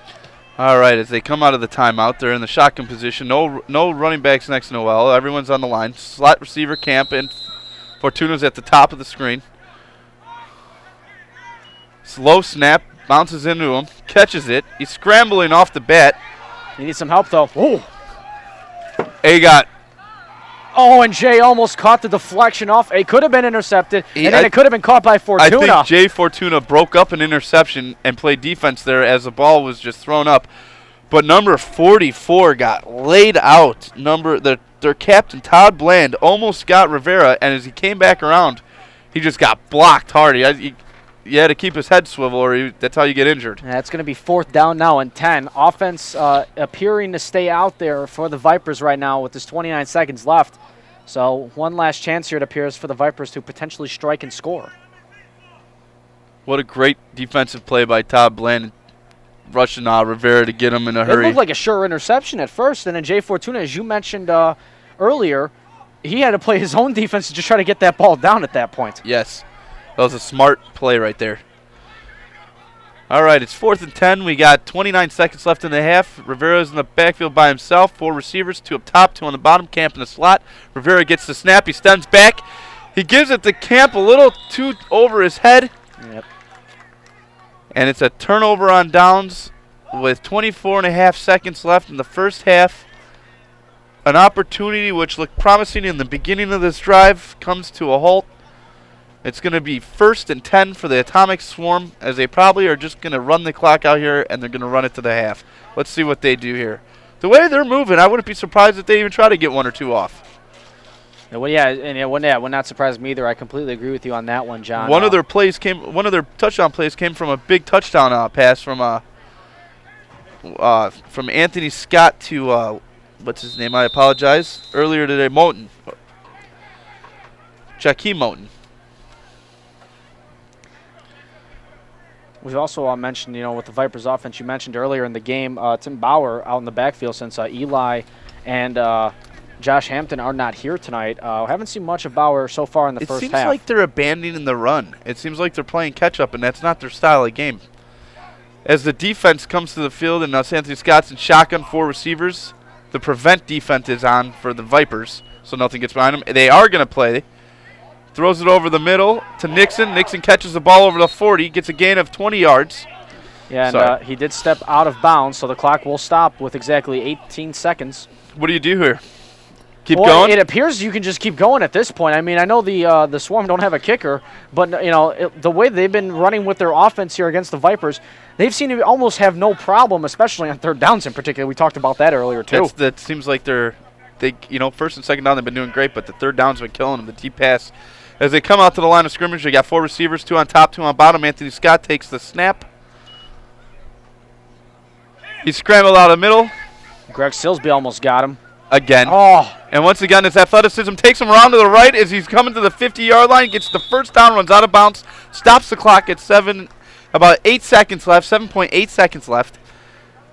A sure minus yardage play turns into a positive of about 12 yards. Anthony Scott's legs are the reason why the Swarm have this 18-6 lead. He has been keeping so many plays alive for them in this first half so far, and I wouldn't be surprised if they again, It's like, it reminds me of PlayStation football. Hand it to the quarterback and just let him run around? Let him make plays. There we go. This might be the last play of the half, ladies and gentlemen. Shotgun position, snap on, 4 receivers, all taking fly routes as he airs the ball to number 80, who makes the catch, but the time's up. The ball's down at the 20-yard line. No touchdown, but what a play. That got a little scary there because it looked like it was a tipped play there, and it could have maybe taken a couple extra yards in that one, but right away, you saw that it went completely down, and the Vipers have a lot of work to do here in this halftime and, working on it in the second half as well. So let's go down to Maria Garcia. She is with quarterback Noel Rivera. Go ahead, Maria. Thank you, John and Ryan. I'm here with number 6, Noel Rivera. You looking good out there? How you feeling right now? Not good. We're down. It's not really good to feel about. But I'm looking forward to the second half. Now, if I can just say the stats right now, 1 interception by you, 1 touchdown, 4 for 7, 69 yards, and the touchdown was by Jalen Harrison. Now, what are you looking forward to in the second half? I'm actually saying second half. We already got second place locked up, so we're just get a little kinks out in the first half. Jace taking over in the second half. Thank you so much. All right, well, thank you, Maria. We'll be back for the second half here in just a little bit. We'll come back in about 9 minutes. You're listening to Chicago Vipers football here on SportsTownChicago.com. What's up, it's Jason Cage. You ever thought about branching out from doing crazy YouTube videos into maybe doing actual radio shows or TV shows? Maybe you're really good at sports broadcasting. Maybe you just want to kick it with famous people. Have stuff to tweet. I don't care what your motivation is. The Illinois Center for Broadcasting in Lombard is the fast track to getting a job in radio, TV, sports broadcasting. It's a 1-year program. Go tour the campus and get signed up right now. You're going to love the place. BeOnAir.com/Cage. That's BeOnAir.com/CAGE. You can have a new career in 1 year. This is Tom Waddle for the Illinois Center for Broadcasting. Don't get caught in the high tuition that a 2 or 4 year college will cost you. Train intensively on your radio or television career for 1 year with affordable tuition. At the Illinois Center for Broadcasting, here's what you get: flexible class schedules, hands-on experience, amazing internship opportunities, and excellent job placement assistance. Put your passion to work. Visit beonair.com/Chicago Sports today. That's beonair.com/Chicago Sports. What's up, Chicago? It's Rufio. Are you looking to get hands-on training for a career in radio or TV? Just do what I did and go to the Illinois Center for Broadcasting. Whether you're looking to be on air or behind the scenes, the Illinois Center for Broadcasting is for you. As a graduate of ICB, I was placed in an internship with KISS FM, and now I'm on the air. You can do the same. Enroll now and start your career in just 1 year. For more info, go to beonair.com/career. That's beonair.com/career. What's up? This is Jonathan Hood from ESPN Chicago. People often ask me, Hoodie, how can I be a sports radio guy like you? I tell them it takes drive and determination, and you need to learn how it all works. At the Illinois Center for Broadcasting in Lombard, you can do just that. ICB is enrolling students for day and evening classes now. Listen up. You can learn to be a sports talk show host, a producer, do play-by-play, and shoot and edit video. You'll have a chance to get internships at stations like ESPN Chicago, where you can tap into the knowledge of industry pros. With job placement assistance, you can start your new career in 1 year. I also teach at ICB, so I know firsthand that it's a great school to get the hands-on training you need for a broadcasting career, doing what you love. They have affordable tuition and financial aid for those who qualify. So don't waste another minute. Go to beonair.com/Chicago Sports and see what the Illinois Center for Broadcasting has to offer. That's beonair.com/Chicago Sports. You can have a new career in 1 year. This is Tom Waddle for the Illinois Center for Broadcasting. Don't get caught in the high tuition that a 2 or 4 year college will cost you. Train intensively on your radio or television career for 1 year with affordable tuition. At the Illinois Center for Broadcasting, here's what you get: flexible class schedules, hands-on experience, amazing internship opportunities, and excellent job placement assistance. Put your passion to work. Visit beonair.com/Chicago Sports today. That's beonair.com/Chicago Sports. It's time to kick off your career in radio or TV broadcasting. There's no better or faster way than the Illinois Center for Broadcasting. Check out our website at beonair.com/Lombard or call us at 630-916-1700 to set up a tour and see all the hands-on training you can receive. The best part of the program is the job placement department that will help you find your first job in broadcasting. Just listen to what some of our recent graduates have to say about the program. Kevin Wood, Production Director, Next Media, Joliet. My favorite part about going to the Illinois Center for Broadcasting was, first of all, I got to do everything here. For anybody looking to get into the program, I would say be ready to learn, be ready to get in here and really take your skills to another level on your own. The instructors can show you how to do it. The Illinois Center for Broadcasting, where broadcasting careers begin. Hey, it's Jason Cage. People stop me often and go, Jason, how can I be on the radio or work in the entertainment media world like you do? I tell them it takes drive and determination, but most of all, you just have to learn how it all works. The Illinois Center for Broadcasting in Lombard can teach you just that. ICB is enrolling students for day and evening classes right now. Learn how to be on the air, radio or TV host, a producer, design websites, or shoot and edit video. Plus, you'll have chances to get cool internships where you can learn from industry pros like myself. The Illinois Center for Broadcasting has affordable tuition and financial aid for those who qualify, flexible day and night classes, plus job placement assistance. You can start a new career in as little as a year. Grab the info now. Text CAGE to 33239. That's CAGE to 33239. Tom Waddle here, and I know you've heard great things about the Illinois Center for Broadcasting, haven't you? Interested, aren't you? Don't waste another minute. You can be the next great announcer, DJ, producer, or reporter. The Illinois Center for Broadcasting provides hands-on training in radio, TV, and online media. Classes taught by industry pros with affordable tuition and job placement assistance. Apply now for spring classes and start your new career in less than a year. Go to beonair.com/Chicago Sports. That's beonair.com/Chicago Sports.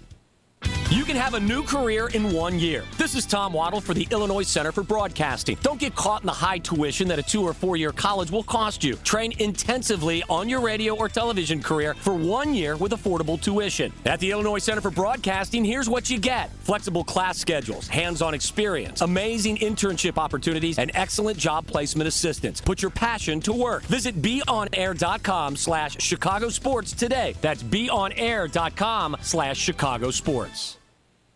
Your friend Tom Waddle here. You've heard great things about the Illinois Center for Broadcasting, haven't you? You're interested, aren't you? So why haven't you done anything about it? Don't waste another minute in a career you don't love. You can be the next great announcer, DJ, producer, or TV reporter. The Illinois Center for Broadcasting provides hands-on training in radio, TV, and online media.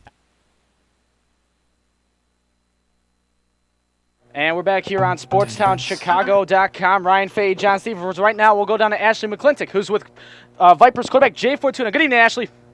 I'm here with quarterback Jay Fortuna.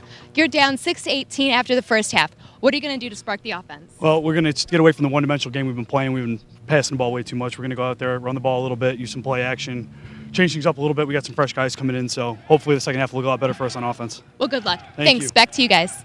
All right, thank you, Ashley. Again, back here in the booth, Ryan Fahey, John Stevens with you here as well. As you just heard Ashley talk about it, Jay says he needs to do something. It's his turn now. He's taking over in this second half. The key here, it appears, maybe the variety, maybe mix up run and passer, John. I think after seeing the first half, I think Jay Fortuna is going to have a better understanding of what's going on. Noel Rivera didn't do anything wrong. It's just that the production of the defense of the Swarm just weren't allowing any of the passes to get off, and he's having pressure every time he calls hike. So maybe they need to do what they were doing in the beginning with constantly running under screens to Camp Brothers and let these guys just catch and run, because, as you said in the beginning of the game, they have a lot of injuries, and most of their game is a running game with Hamilton, and he's out, like we said, and then we got Williams that's out, Dawson, and all these guys. You know, it's going to be an interesting second half. Yep, we're here on SportsTownChicago.com. Second half about to get away in just about a minute or so. 18-6 in favor of the Zion Antioch Swarm. These are the referees that we just got. Yep. The head ref today is Matt Sanz. Sorry, the handwriting is butchered.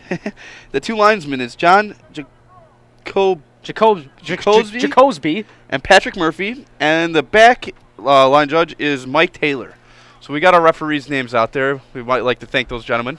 Doing a tremendous job here tonight. Yes, they are. And a beautiful day here at Ralph Babe Serpico Memorial Field. I also want to thank our crew out here tonight, as well as we just mentioned Ashley McClintock and Maria Garcia, terrific sideline reporters for tonight. Our TriCaster guy, Tim Helms, our director, Peter Ferrari, who once again needs golf lessons.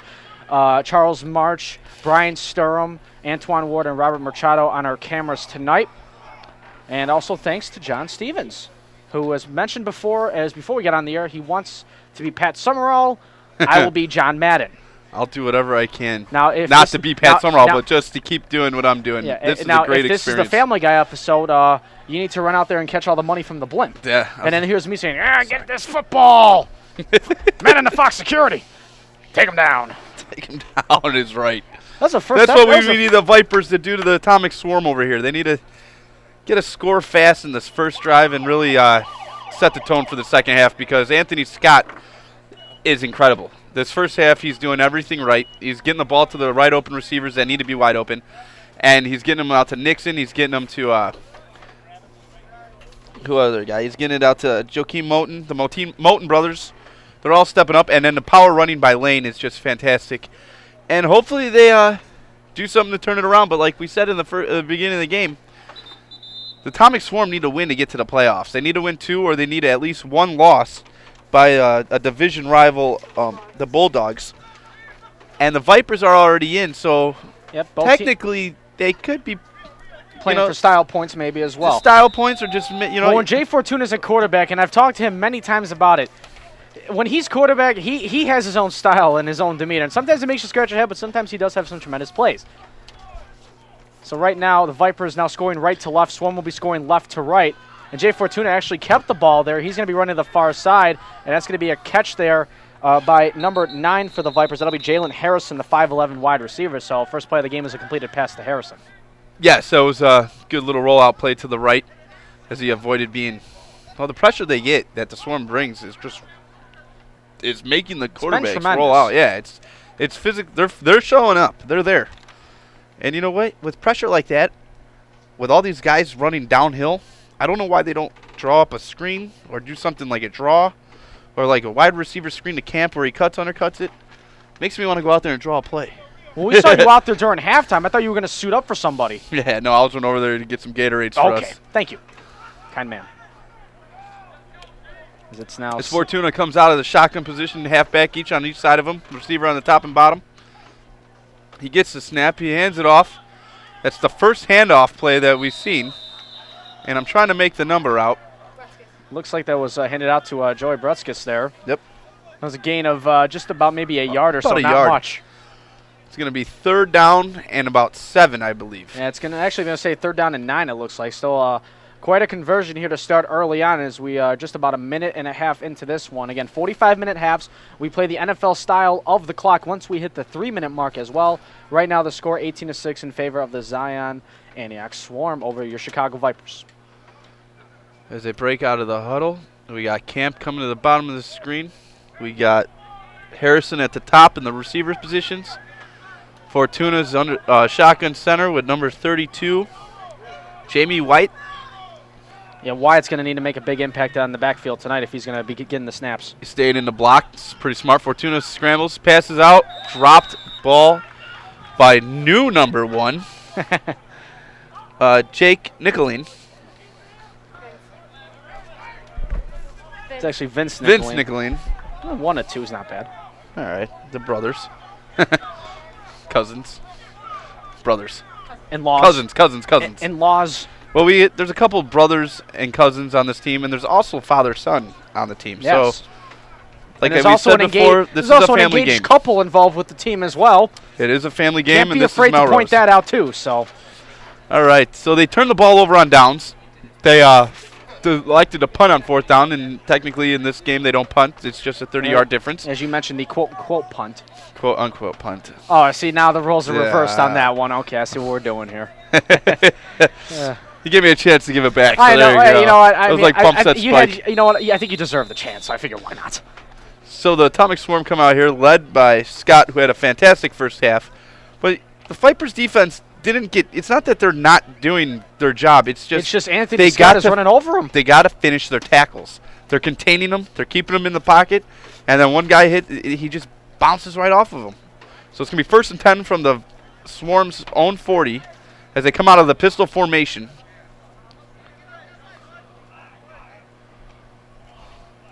Nixon comes behind him as the option. He pitches the option. Scott gives it to Nixon, but it's going to be a loss of 3 yards. As nice. That's 00. That's Drew Jones. Drew Jones. He has been very quiet tonight. He is a very stable, very powerful linebacker who has made impacts from other games, especially in the game up in Wisconsin against the Wilmot Phoenix. He had a tremendous game up there just about a month ago. I don't think we called his name once at all in that first half. So good to see Drew Jones getting out there effective early in the second half. He's the son of Andy Jones, and that's the father-son we were talking about earlier. So it's going to be 2nd down and 13. The dad's got to be proud of that tackle right there. Yeah, that was a good defensive stand. Like we said, they get these guys on 1st and 2nd, get them to 3rd long, and then they give up the big play. But hopefully they don't do that here. As Anthony Scott comes out of the pistol formation, 3 receivers, 1 in the slot. He has Lane in the backfield with him. He's looking at Moten down low, trying to signal him. Maybe he's going to give him a fly route or something. Let's see what he does here. Anthony Scott takes it himself, a draw play. Well, almost lost the ball there going down, too, but he kept it right at the 44. He picks up a gain of about 7 yards. And that's going to be about 3rd down and 6 to go. 3rd down and 6. He's in a hurry-up offense as Moten's taking his time to get back to the line of scrimmage. Kind of going no huddle here. Same formation, pistol formation, 3 receivers, 1 in the slot, Moten on the bottom, Lane still in the backfield. As they get off the snap, and he gets drilled. Drew Jones again, making his presence felt. Drew Jones, as I just mentioned, he has got to be an impact here coming into the second half. And that's already 2 tackles so far. So it has to be, is this 4th down now? It is going to be 4th down and about 4.5. So let's see if they punt or play. Yeah, it looks like they're going to. I don't know. They're punting. They're punting. So the Vipers finally get a great defensive stop against Anthony Scott and the Swarm offense. They need Hopefully to score that's a momentum here and capitalize turner here. as well. Good defensive stand by the defense of the Vipers. Drew Jones, I don't know what he drank at halftime, but he showed up and gave 2 good lickings. Did you buy him any Gatorade during the half? Or? I think he had a Powerade, because that was straight power right there. Oh, I see what you... Oh. I see what you did there. Giggity. Giggity. All right. All right, we need to stop. I'm John Stevens. Alongside me is Ryan Fahey. I thought it was Glenn. Standing here I thought it was beautiful. Glenn Quagmire and Peter Griffin. I'm Peter. You're Glenn. Or John Herbie. What's his name? I don't even know. Yeah. Can't think of John, it I now. think his name is John Herbie. Herbie John the old man. I thought it was Herbert the... Never mind. Yeah, it's John Herbert. That's John Herbert, thank you. John Herbert. All right. But anyways, 38 minutes left. Ralph Babe Saprico Memorial Field in the second half as the score's 18-6 as Atomic Swarm are beating the Chicago Vipers. Chicago Vipers are just coming off of 3-and-out stand as they get the ball back. Fortuna is leading the second half at quarterback as they come out of the huddle. The Swarm defense has been all over the Vipers, but the Vipers have had chances with bad throws and just drop passes. As Fortuna comes out of the shotgun with two receivers and 2 running backs, he hands it right back off to that was number 20. That was Brusquis again. Brusquis again, and he got popped. He got drilled, and I think he got back to the line of scrimmage. He took a heavy hit, and that was a heavy hit by their leader, number 44, their captain, Todd Bland. He's been physically present, forcing himself up the middle, making these quarterbacks move out of the pocket a little bit tonight. Fortuna comes out of the huddle. He has 2 running backs in the backfield. Jamie Wyatt and Brusquis. As he hands it off to Brusquis again, same play, but this time he actually gets a couple yards, maybe 2 or 3. And a flag is thrown for unsportsmanlike. It's one of those, if they didn't see the first one, it's always a retaliation. So we'll get the word in just a second. It's going to be an unnecessary roughness. It's going to be against the Vipers, actually. So it's going to be against James Fountain. Sorry, pronunciation. I apologize. Same liquid beverage group. Fountain. James Fountain takes an unnecessary penalty. And a very unnecessary penalty at this time right now. And it pins them inside their own 10-yard line. I think the ball's exactly at... you can't really see it from here. It's 11-yard line, maybe 12. It appears to be right somewhere inside Viper territory. Yeah, it's... If I can narrow it down that much. It's in the red zone. I can't remember Brian Sturms even realizing that, it's pinned deep. Always love working with Brian Sturm during Vipers games, doing a tremendous job. True professional of his craft. All right. As the Vipers are in shotgun, Fortuna takes the snap. 3 receivers as he's scrambling around the middle. Yeah, he showed his 2 or 3 tackles before he's met by Jahari Johnson. Waiting for him as he scrambled. The Vipers are really in trouble here. Yeah, I don't know if... And I don't want to say... I don't know if that term is appropriate now. But not like in trouble like that. If we get 20 minutes into this and we still have a 12-point deficit for the Vipers that they got in front of themselves as they do right now, then I could say they may be in a little bit of trouble. Plenty of time in this game. Still over 35 minutes to go. There's still plenty of time. This is definitely not one of those games where you want to throw this one away right now. We've seen some crazier things in the Gridiron Football But like we said, they've made the playoffs, so this is more of a... This could be a practice game now, like trying to figure out what they could do and what they can't do. Well, as we heard Noel Rivera right before we went to our first half break, he said it seems like more style points are going to be coming the Vipers' way. It's not saying they're going to throw in the towel, but it wasn't the most assured quote from Noel Rivera saying that, we're going to really try to bust our butt here to try to get back and get off of this 12-point deficit. Seems like they want to try something newer. They're going to try some things out and just get some reps in. All right, the Atomic Swarm take over as the Vipers elect to give the ball away on 4th down. So it's going to be 1st and 10 in Viper territory at the 43-yard line as they come out of a pistol formation. 3 receivers, 1 in the slot. He gets high. He hands it off to number 34, Moten, as he busts left, and he's met by a group of Vipers. Jamie Wyatt leading the way with the stop. A gain of probably 2 yards, maybe not even, maybe 1. Yeah, it's going to be not even a gain there, so it looks like it's going to be 2nd down and 10. As we have 34-25 and counting to go here in the second half. Score is still 18-6 in favor of the Swarm. What I meant before when I said they were a little in trouble here, but I guess after what the interview Noel Rivera gave, it really doesn't matter, but it just seems like when you get pinned in that ball and you give these guys the ball inside your own territory, it doesn't look like anything positive could come, especially the way with Scott's been playing tonight. As he comes out of the pistol formation, you got Nixon in motion. Nixon swings out of the motion, and he gets the ball at the 40. He makes the first guy miss, second guy miss, gets the first down and some. It's going to be 1st and 10 inside the 35-yard line of the Chicago Vipers. Yep, Shane Voigt was the one there to push him out of bounds. So another big missed tackle that leads to a 1st down, and these guys mean business.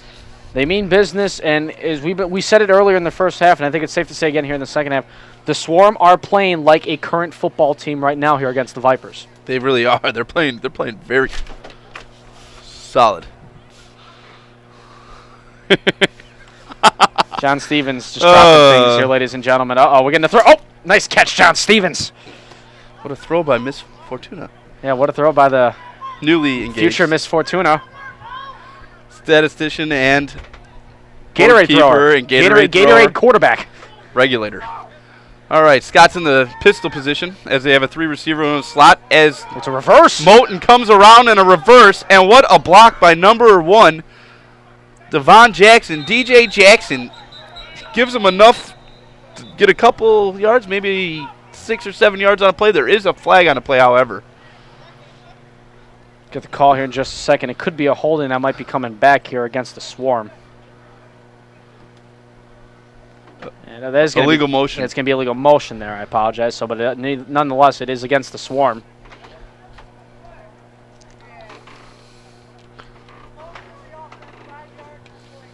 So it's going to be a 5-yard penalty, as we just heard the official give the rule there. So it's a 5-yard penalty.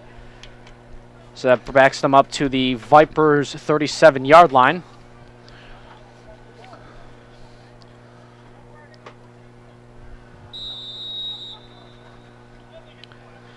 It's going to be 1st down and about, 15, 16? About 15 to go here on this 1st down, as we now have 31-49 and counting left here to go in the second half. The Swarm are winning 18-6 as they have the ball and they're driving, except for the last penalty. Anthony Scott's in a pistol formation, 3 receivers, 1 in the slot.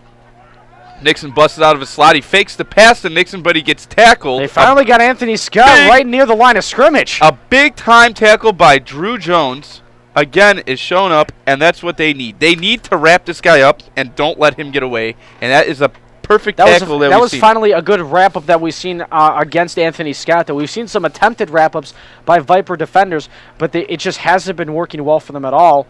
As we saw in the first half and a little bit here into the second half. So finally a good tackle against Anthony Scott and his running ability. Very technical. He had he wrapped up the legs and didn't let go. He couldn't move anywhere this time. Good defensive play by Drew Jones. This is his 3rd tackle in these last 2 drives. Drew Jones again making the impact on defense. He was very quiet in that first half, and now he's having a very effective second half.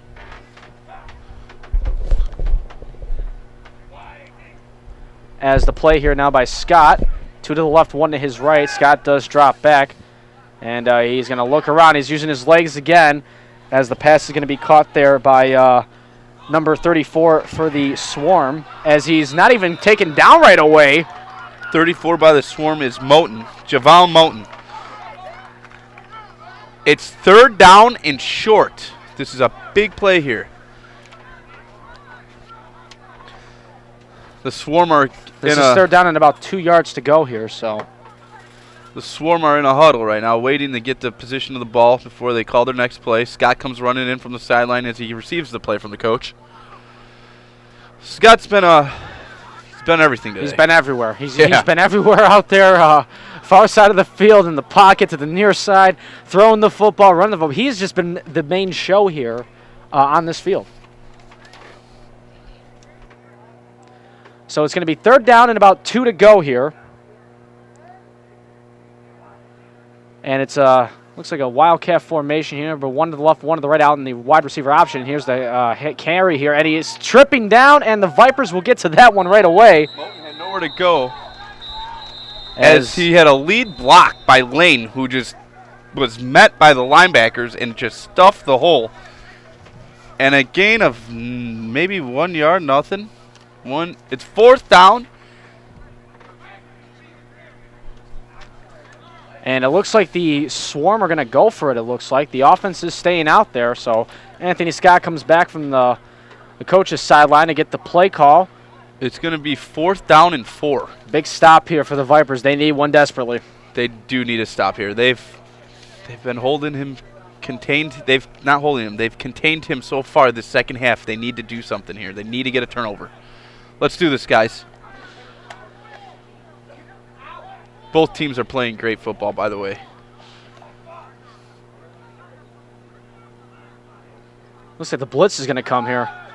He's in shotgun. He stands in the pocket. He doesn't roam again, and the ball is thrown like a wow. duck. I'm surprised Scott didn't move out of the pocket there. He was wide. He had all the room to his left to run, and he didn't take it. A big break there for the Vipers. Jakeem Moten was wide open again, his favorite target when he looks downfield, and he seems like it seems like that's the 5th or 6th pass where it's been released out of his hands where it looks like a duck.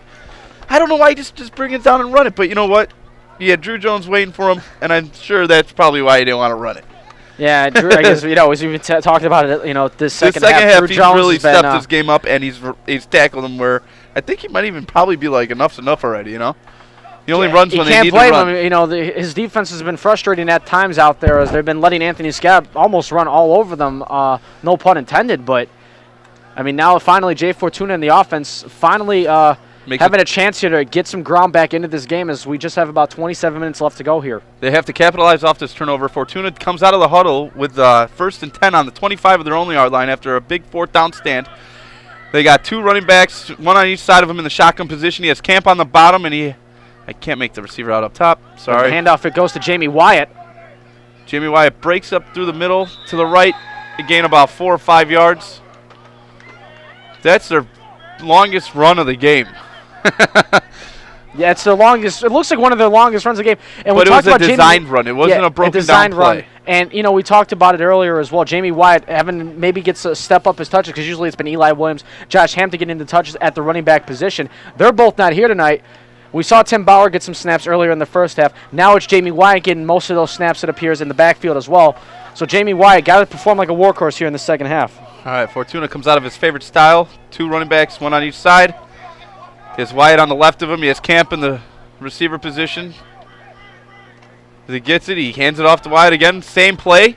Pounding the ball, gets another 3 or 4 yards. Maybe 2 or 3 yards, I apologize. And it's going to be 3rd down and about 4.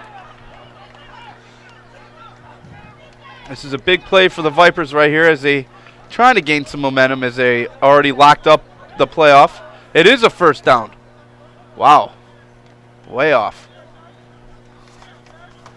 This chain gang isn't really moving, though, so it's hard to tell when they're all standing together. They now move. So, yeah, now they move. So the ball's placed at the 31. You guys can see that on the cameras, I'm sure.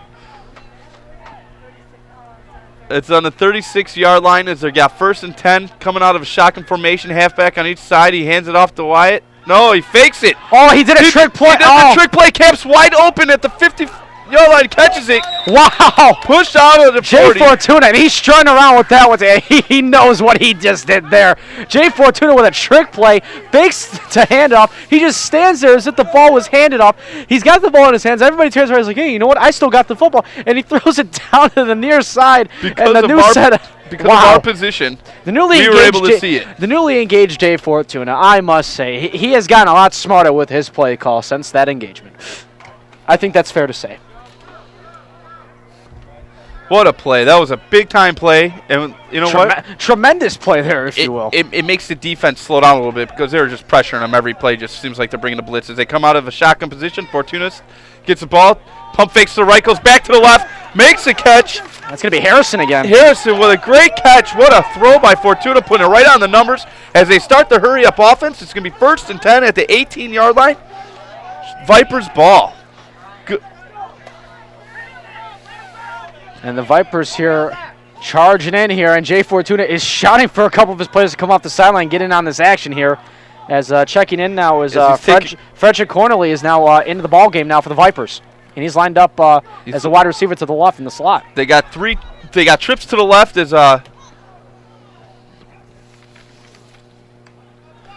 Briskus comes out of motion. Fortuna goes to the right, roll out right, and it's going to be pass interference. But the ball was uncatchable. No flags are on the field. They're saying the ball was uncatchable.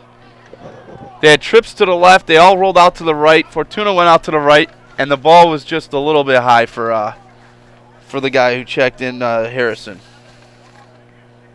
Or not checked in, the one who made the last big catch, Harrison. I apologize. So it's going to be second down now. Rivera runs in the play to Fortuna. Fortuna's in a huddle. It seems like Fortuna and Rivera have switched roles, if you will. One's quarterback coach, one's quarterbacking. So the only difference is the coaching part of it. Now Fortuna's still a coach on that field. You see him he's making his demands, pointing at everybody, telling guys where to go, left, right, north, south, east, west. Fortuna comes out of the huddle. They have trips to the left. They have Harrison in the middle of the slot, Camp at the bottom, and at the top you got Bruskis as he's coming in motion. Fakes. Oh, he hands it off this time as he does an end round, and he got popped. Ooh. He got hit hard. Ow! By Jahari And Johnson. Joey's not happy about that either. Kind of have a couple words to say after that hit, but man, did he take a pop. Jahari Johnson just delivered a. That's going to hurt in the morning. I even felt that one. He got up. He was a little frustrated at that. It wasn't a cheap shot. It wasn't a headhunting shot. It was just he turned the corner and the guy was just waiting for him. Third down, and I believe about 8 yards. 8 yards. Yes, you're right. So we're again leaning over the press box, not trying to fall. Once again, they come out of the same formation. Trips on the left. They're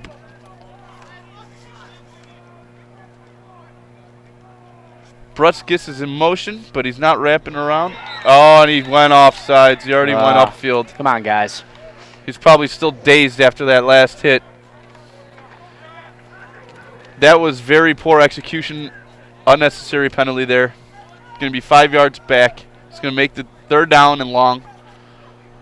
Let's see what he has. Fortuna has up his sleeve. Now he's been driving down this field with some great plays. That trickery play he had earlier in this possession. Maybe we'll see a Statue of Liberty-esque trick play. You never know. They're sticking with trips to the left. Bruskis on top, single man on top. Fortuna's in shotgun. As Bruskis comes around to the end round, they have 4 people. He does a screen pass to the left. He catches it with nowhere to go. He nicely got through one and got a couple extra yards at that. Didn't look like we're there. And it's going to be about 4th down and about 6 to go, it appears. Got to get him a couple there, as John mentioned. And the offense, it appears, is going to stay out there.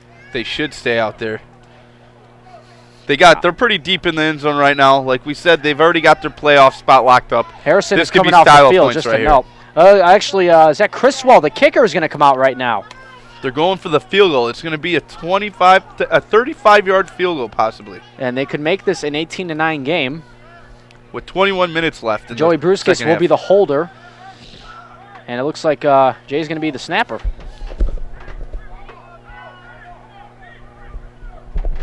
So Criswell, as John mentioned, on a kick, a 35-yard field goal attempt here. As I mentioned, Criswell has to get some more touches trying to kick a football here tonight, and here comes his chance to get 3. Field goal position, snaps it, kick is up, and it's good. Booming kick. Right down the middle. That could have been good from 50. So they do get points on the board after a trickery play drive, which gets them deep into the Atomic Swarm zone and goes to a stall, but they do get 3 points out of it. That's a big Yeah, and the Vipers have been clawing and desperately trying to get points here in this second half. It took them about 25 minutes to get them, but they finally got 3 points on the board, and the score is still 18-9. And thank you for listening to SportsTownChicago.com. Ryan Fahey, John Stevens with you on the broadcast. Your home for Chicago Vipers football. Score is still 18-9 in favor of the Atomic Swarm, as the Swarm now are back on offense on their own 30-yard line. Each possession does start on the 30-yard line unless there's punt plays, etc. Turnover on downs, interceptions, all that kind of good stuff. So Anthony Scott, once again, in the backfield. He's got one man out to his left, one man out to his right. Looks like the pistol formation, Wildcat formation, excuse me, is back in play. Scott takes a snap, and this one will be handed off to Ryan Lane. Breaks one tackle, gets to 2 of them, and will get just about maybe a yard or 2 on the play there.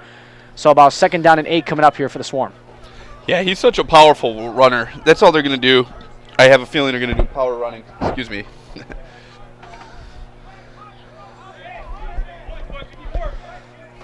Fortuna is orchestrating an offensive comeback down here, getting his team to get ready for the second half when they get the ball back. Scott's on the field right now. They're in a huddle, taking some time off the clock. 19 minutes remaining at Ralph Babe Serpico Memorial Field, home of the Chicago Vipers, as they're taking on the Atomic Swarm. And also a quick note as well, the Chicago Chaos also use this as their home field as well. Do they? Yes. Sweet home, Chicago. Great field. Anthony Scott's in the pistol position. He has a slot receiver. He decides to hand off the Lane again. Lane gets popped. Got drilled. Almost did a somersault backwards after he got hit there. These guys are really hitting hard tonight. Shoulder pads are cracking and everything. Number 7 came up and put a stop on him. Shane Voigt, sorry.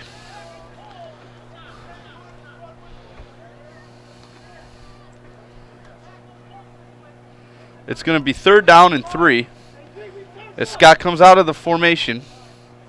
He has Nixon and Lane behind him in a split back shotgun position. One receiver top. His boy, number 80, forgot his name, Jakeem Moten on the bottom. As he gets a snap, nowhere to go, he hands it off to Nixon. Nixon stopped. It's going to be 4th down and 1. Good defensive stand right there. Again, defense showed up these last 2 drives. They have, and orchestrated by Drew. Right in the middle right there. Once again. Yeah, Drew Jones having a tremendous impact here this second half. You can see him right now calling the shots on the field as he's in the middle linebacker position. As Scott comes back to the huddle with the play that he's called from the sidelines. It's 4th and 1 here. Big play. They get this ball. The Vipers will be in chance to have great field position. Anthony Scott comes out of the shotgun position in a pistol formation, kind of wishbone looking thing. Lane's in the deep back. As he hands it to Lane for power. And who's there? Oh! Drew Jones makes the stop. Drew Jones. 10-yard loss. Wow. And Noel Rivera's pumped up on the silence for that one, too, and he has every right to be. Drew Jones, a big stop there on 4th down, and the Vipers are once again still within striking distance, only down 9 with 16:39 to go. He read that play from go. He had that. He broke right through the tackle and just made a defensive stop. Drew Jones is in beast mode right now. Somebody feed the beast. Something in the second half really awoken this beast. He just walked past us. He's got the determination in his eyes. He's like, don't mess with me, I never would, so that would never be a problem. You guys are saying nice things, right? I don't think he talks like that. I'm kidding. I would never, ever. I've talked to him many times. I'm not he doesn't saying sound like he that. said that. I'm just saying we're saying nice things in general. I wasn't using his voice. Oh, okay. I'm not standing up to that 6'6" monster. As they hand it off in the shotgun position to number 32, Jamie Wyatt. Interesting there. The ref was about to pull out the flag there, but he put it away. He so tucked it back. Yeah, so swallowed the flag, if you will. Wyatt gains about 8 or 9 yards on the play. It's 6 yards? 6 yards officially, so it's going to be 2nd and 4. Sorry, our angle, guys, it's a little bit tougher for us to see the I can't positioning fall of the out ball. of the press box, can I? Yeah, we can't hang off. I can't. I don't want to fall on concrete and wires. We're about 20 feet off the ground and about 45 feet off the field. So our angles after Look at you you get with these past the dimensions. 30, after you get off the 30-yard line, Did you get a measuring tape beforehand? And I must have missed it. I used to be a surveyor, so I got a little experience and idea. It probably is exactly 50 feet if you think about it. You know what? You're gonna do measurements after the game. I probably have to. The snap for Fortuna as he rolls up. There's Now a we got flag on the play. Might be illegal formation though. As he scrambles out of the pocket and makes a play, the ball's dropped. It was an incomplete pass. Yeah, the pass was intended there for Joel Camp. Let's see what this penalty is going to be. Offsides. It was a free play, and the Atomic Swarm are offside, so it's going to be 2nd down and 1 coming up, I believe.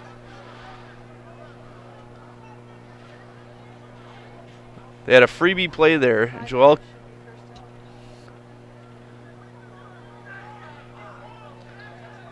So it looks like it isn't. It's automatic first down off the penalty, so it's going to be 1st and 10 from the Swarm's 20 as Chicago Vipers are driving right now. Yep, as we are now officially under the 14-minute mark here.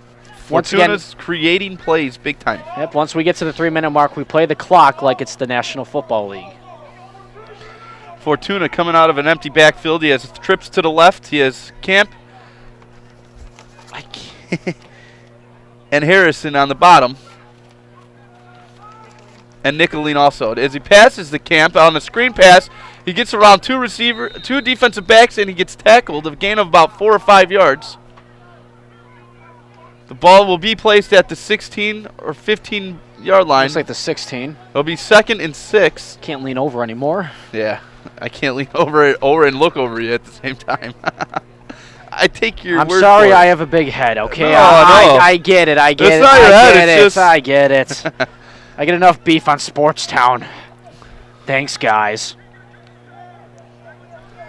The trips are the same trips on the bottom, and you got up top number 32 Wyatt. No, number 12, Frederick Cornley. There you go. They do the same exact play, wide receiver screen, as he gains another probably 5 or 6 yards, and he's stopped, met by a... It's going to be enough for the first down. A bunch of Swarm. It's going to be first and goal. They're going to need an injured player on the field as trainers come out. Looks like for the Swarm, it appears number 8 is injured out there. That's going to be Chris Williams. Is it? Yeah. Looks like Chris Williams is out there injured. Maybe just took a hard hit on the play there. But nonetheless, while we have a moment, once again, I want to thank our tremendous crew here at Babe Serpico Memorial Field. For John Stevens and myself broadcasting the game, I want to thank our technical director, Peter Ferreri, running the broadcast, who, again, could use a golf lesson. Tim Helms running the TriCaster. Our sideline report is Maria Garcia. And our girl, Ashley, I just blanked on her last name, unfortunately. Ashley McClintock, I apologize. I totally lost it. Anyway, cameraman, Brian Sturm, Charles March, Antoine Wood, Robert Machado as well. I feel terrible. And we got Tim in the middle. Tim Helms.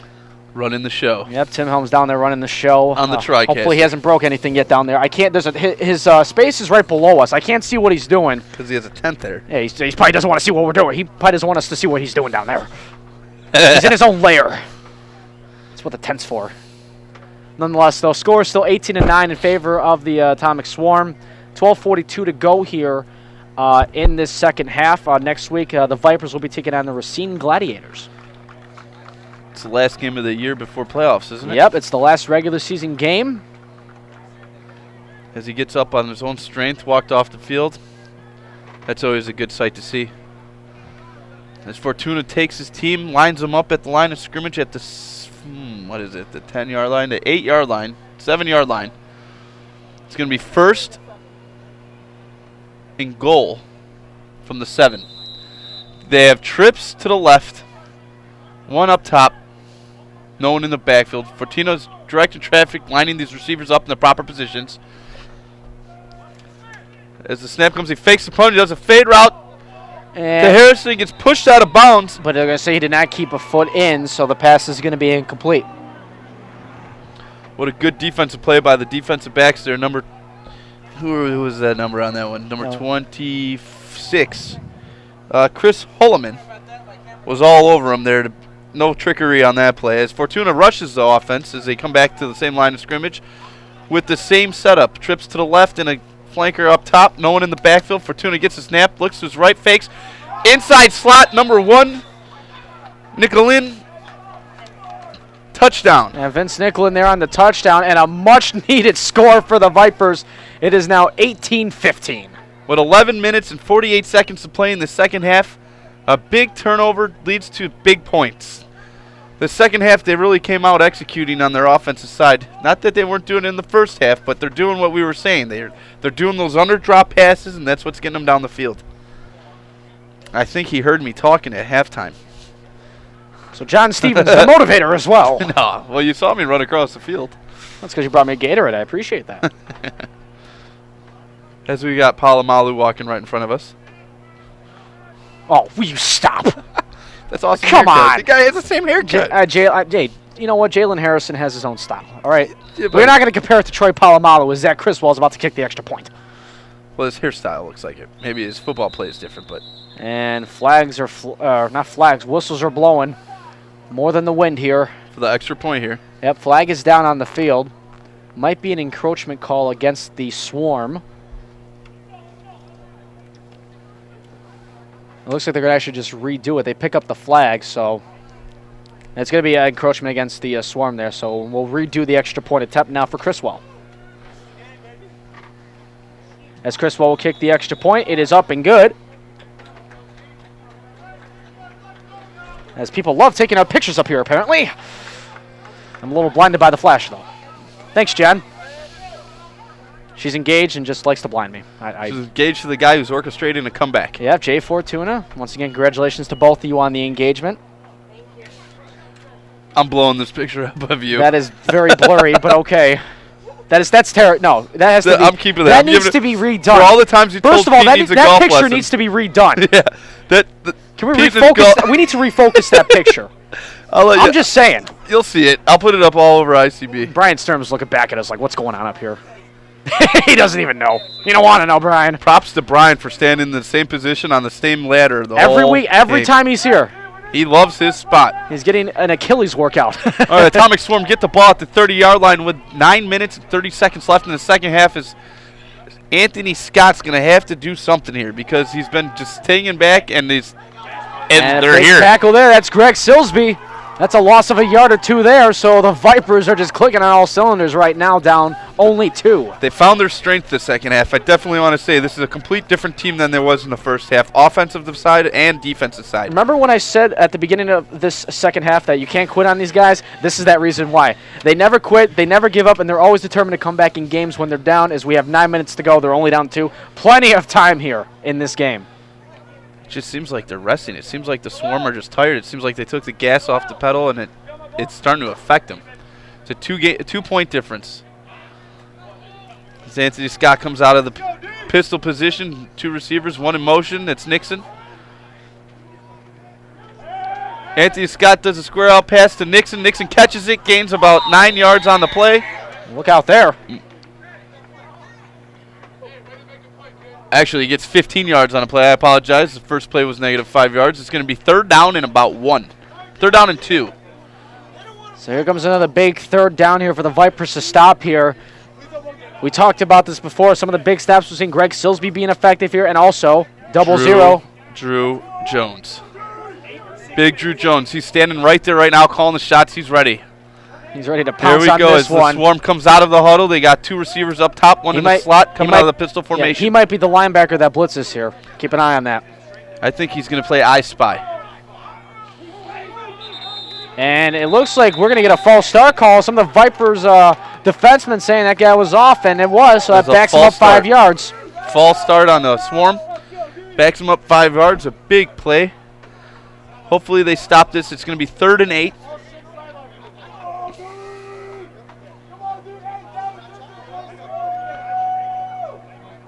Anthony Scott comes back on with the play as they go right into the pistol formation. Receivers and players of the Swarm are running to the sidelines as they get set, as the ball is snapped. Stays in the pocket. He airs it out to Moten, his guy. Turn around. Oh, what a big hit there by Shane Voigt. Oh, our camera's got that one. Ooh, he went right back for the ball. You could hear the impact. Shane Voigt never turned and looked for the ball. He just laid out the receiver. Drops the ball. If he would have held on to that, that would have been an amazing catch. Ooh. That's his boy Moten, though. I could feel that impact up here in the press box. Whew. Still winded. This was a little jibber jabber headed back to the huddle. That's a big 3rd down stop, and it appears the That's their big playmaker that he stopped too. That's Jakimi. He has that touchdown. He also has another. It's a touchdowns. turnover too. So the Swarm are doing their quote-unquote punt. So the Vipers now have a chance to come back with just under 6:30. Jay Fortuna has got a chance to give his team the lead. And Shane Voigt getting all the love on the sidelines for that one. What a second half turnaround. Technically, the Swarm haven't put points on the board. And it's just a one-team domination, led by the defensive star, 00, Drew Jones. Vipers have outscored the Swarm in the second half 13-0 so far. Jay Fortuna is at the helm of the offense, and he's calling the shots, and everything he's picking is working. Style points or not, whatever they're doing is moving the ball, and that's all that matters. As they come out of the huddle, they're in a double halfback set. Camp on the bottom, Harrison on the top.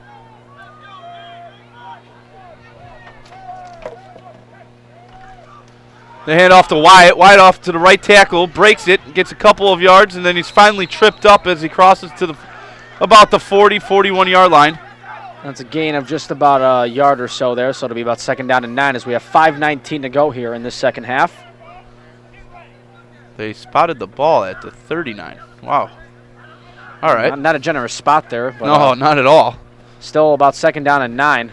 As you mentioned, it looked like he was going to fall forward towards like the 41, but it seemed like he broke that first tackle, and I guess they stopped. Maybe the knee was down there. Again, our vantage point's not the best here from the press box, so the refs are right there on the field seeing it all.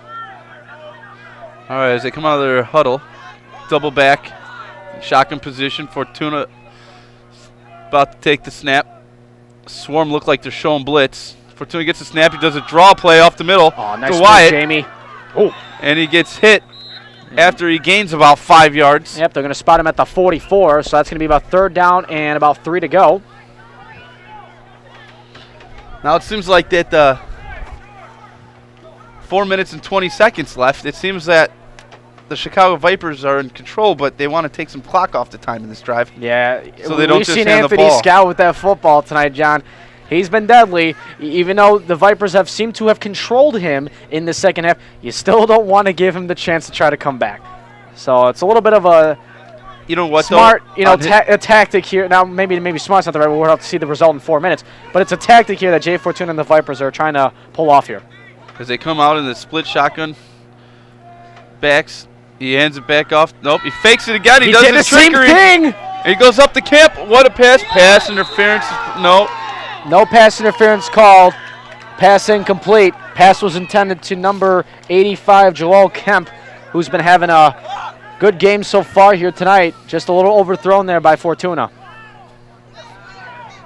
Yeah, that ball was uncatchable. It was a cheap play by the defensive back, though, that he got over there and hit him knowing the ball was going to be overthrown. He got lucky there.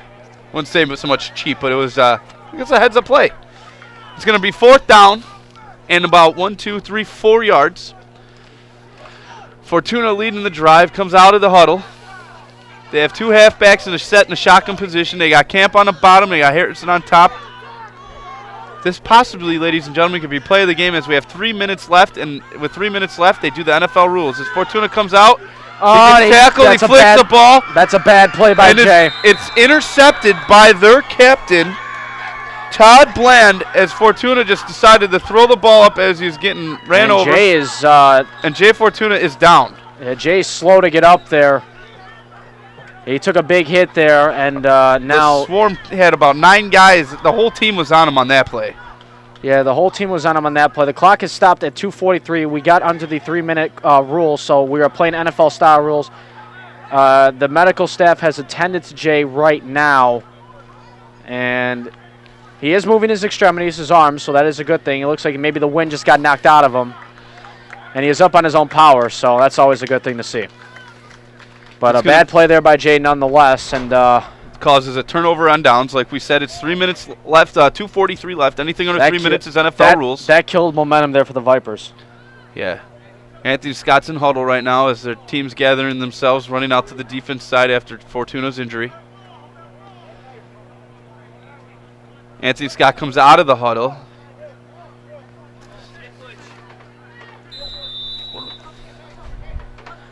So Anthony Scott now will get back to possession here. Clock starts at 2:42. Scott gets the ball. He will hand this one off to Nixon. Yep. Nixon sweeps it around the left. He breaks 3 tackles, 4 tackles. Wow. And he finally gets pulled down at the 20-yard line. Wow. And that has just fired up the Swarm sidelines for sure. That was a design play sweep for Nixon that looked like the Oregon Ducks run on a weekly basis on Saturdays. And he gained about 20 yards on that. What a run. What a play. What a run for sure. That's the first sign of life in the second half. Or a big play by the Atomic Swarm. That's the scary part. You were talking earlier about how you can't leave these guys with time. It seems like they could score it at any point on the field over here with Anthony Scott as the quarterback. There's a timeout on the field with 2 minutes left in the second half. Oh, it's a 2-minute warning. I apologize. These guys take a knee, waiting for their water to come out. As we remind you, I'm John Stevens. Alongside me was Ryan Fahey. We're here on SportsTownChicago.com. We're here at Village of Melrose Park, Ralph Bates Topeka Memorial Stadium, as we're here calling the Atomic Swarm playing the Chicago Vipers. The score is 18-16 with the Swarm winning. They need to get 2 wins, and they need the Bulldogs to lose just 1, and they're in the playoffs. The Chicago Vipers are in the playoffs right now. So this is more of a style game. Let's see what we could do here and what works and what doesn't. Good thing is that no one's gotten injured seriously where it's going to affect the team, and especially with the fact that they started this game with 4 major injuries. As the timeout is done, they come to the line of scrimmage as Anthony Scott calls his play. They're coming out of a shotgun double halfback, more of like a wishbone formation.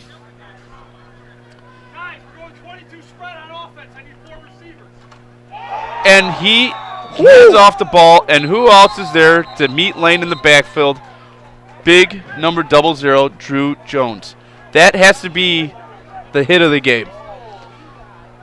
That hit is identical. That play reminds me of Clowney against Michigan. Nice comparison. Did you see that? I like more of the comparison. There's a sign of life with a minute 54 left as a timeout was called after that much needed negative yardage play created by Drew Jones.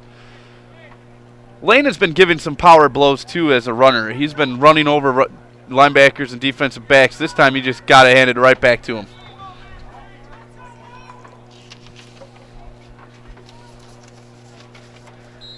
So here comes Scott now off the huddle.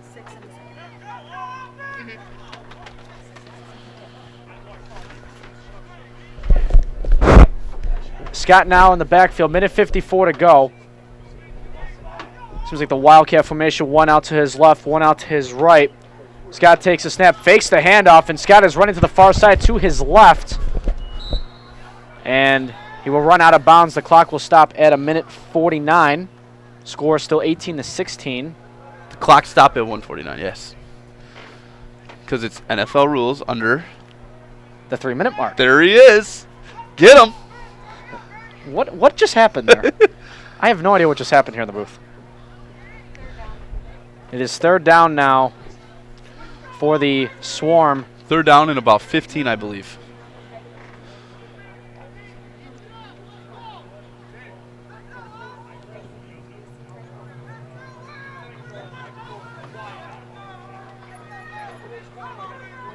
Two men in the backfield now.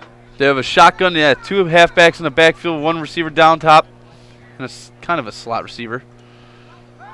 Anthony Scott gets it. He does a swing pass out to Nixon. Nixon breaks his shoestring tackle. He skipped himself out of that tackle. Yep. He literally skipped himself out of that tackle. Unbelievable. Shoestring tackle missed. Yep, and a timeout has been called, it looks like, against the Vipers, and they have 1 timeout remaining with a minute 40 to go. As it's 4th down now, so this is getting interesting here. Jay Fortuna on the sidelines getting his offense ready to go as long as they get out there. That was 4th down. It seems like they're going to go for it.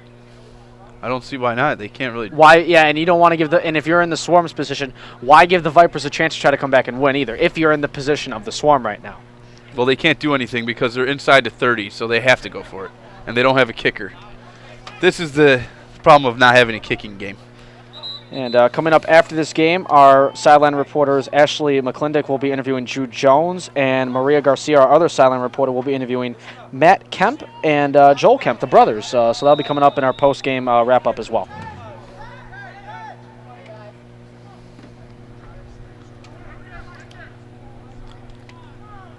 So a big play here now for the Swarm. It's 4th down and about 8 to go. And another timeout is issued to the another timeout to the Swarm. They got to talk to you. This is a big. This is the play. Of the this game. could be the play of the game.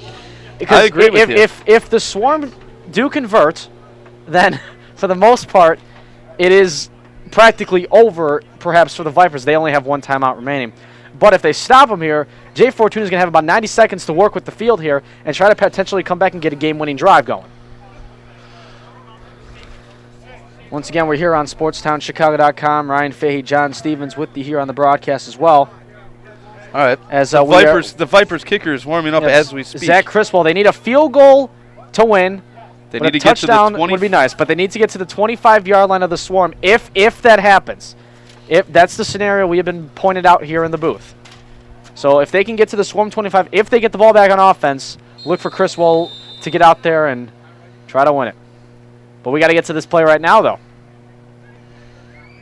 Wildcat Anthony formation. Scott comes out of the Wildcat formation.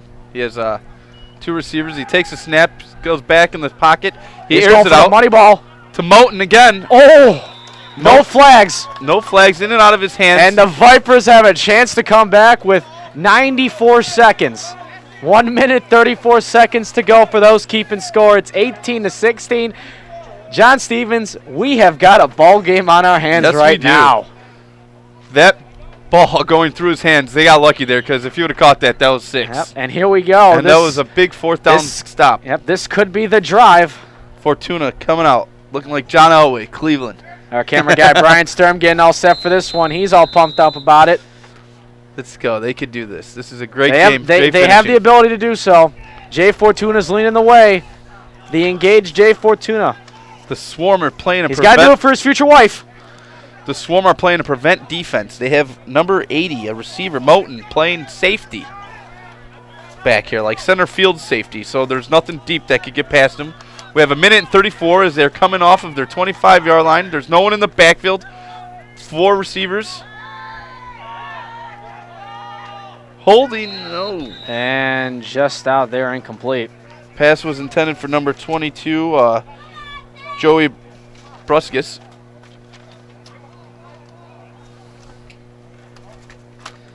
So only 4 seconds were killed off of that play, so it's officially 1 minute 30 to go. And it's 2nd down and 10 now.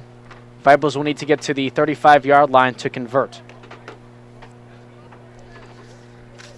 Getting excited out of here, John. Atomic Swarm are orchestrating a prevent defense. Number 44, Tyler Bland, who made the interception on the last drive, is calling the shots for the Swarm right now, making sure everyone's in position so they don't get smoked. Fortuna comes out of the...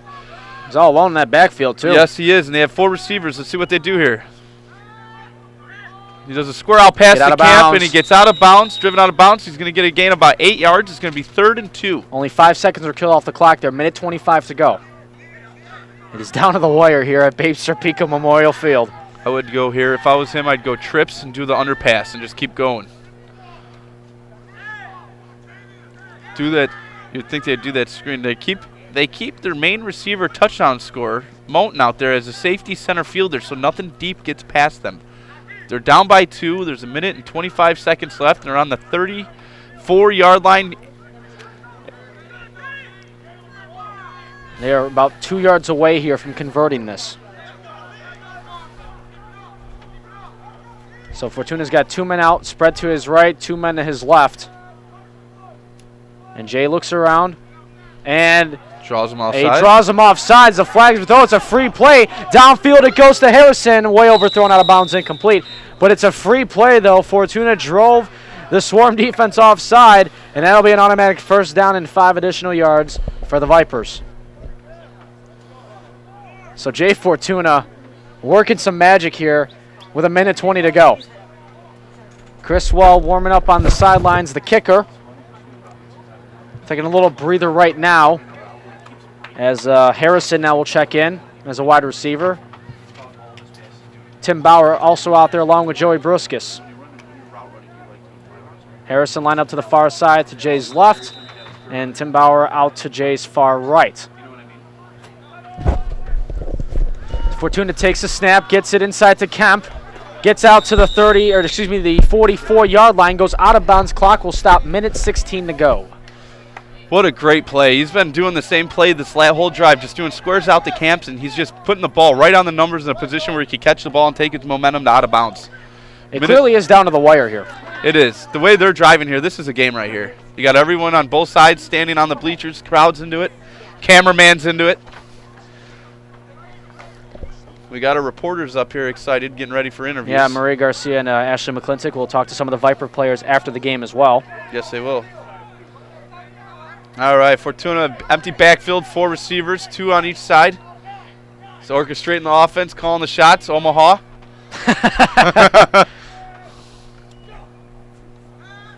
He does. A little overthrown there, but not the worst of plays. He had 3 receivers to do fly routes, and he tried to do a dump right over mid-center, and it was a little too high for number 1. Keep checking out Nicolin's. Vince Nicolin. Vince Nicolin. So a big 3rd down and 5 here coming up on the 44.5-yard line. They need to get to about the 49 to convert. Sorry. Minute 13 to go. It's down to the wire here. This is a shotgun. He gets the snap. Fortuna right over the middle. Drops the ball. And taking his hands Gormley drops the ball. He had it in his hands. He took his eyes off the ball. He took his eyes off the ball for just about a half second. And the Vipers are down to their final play. Minute 9 to go. 18-16 still a score. He heard footsteps. It was a well-run route. It was a good ball.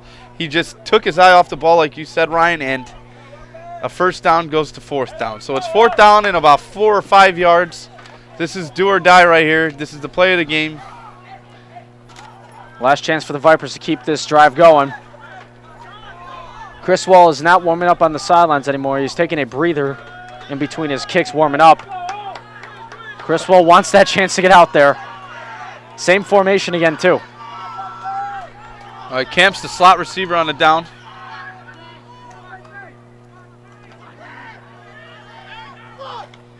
And it's incomplete. And Jay is not happy at all. He knew it wasn't the best of plays, and Harrison's going to get called for unsportsmanlike. And it looks like that will do it for that chance there for the Vipers. As the Vipers are still looking for a flag. It's going to be unsportsmanlike. There was a flag. It's the unsportsmanlike against Harrison. He's arguing the fact that the play was pass interference. From our view, it looked like their defensive back It looked like got it was there. just, the contact that you can't, get called. It's just not that kind of contact is not going to get called there. It's just the Vipers didn't convert. Jay might have actually had a chance to maybe run for it. It's obviously hard to tell. It's a split-second decision you got to make. But you got to give credit where credit's due. The Swarm had a terrific first half. Vipers had a tremendous second half, but in the end, it just didn't appear to be enough. Not enough. But you know what? It's been an outstanding. It turned out to be a great game. It did. Every one of these games are really good games. It was coming down to the wire. It's just in the end, it was not enough. And the Swarm, they line up in the T form. They just kneel the ball. Yep, we're now under a minute to go. So they're just going to let the clock go. The Swarm drive down to Babe Serpico Memorial Field and get the victory and keep their playoff hopes alive. This game is over, I believe. Yep, the players will line up at the 50. So they're not even going to play out the last minute. Yeah, so again, a tremendous effort by the Chicago Vipers. They lose their 2nd consecutive game of the season. First time they have lost back-to-back games this season. They do have one more regular season game coming next week against the Racine Gladiators. So the players shake hands in midfield. We dwindle the final 20 seconds to go. The final score here is going to be the Swarm 18 and the Vipers 16.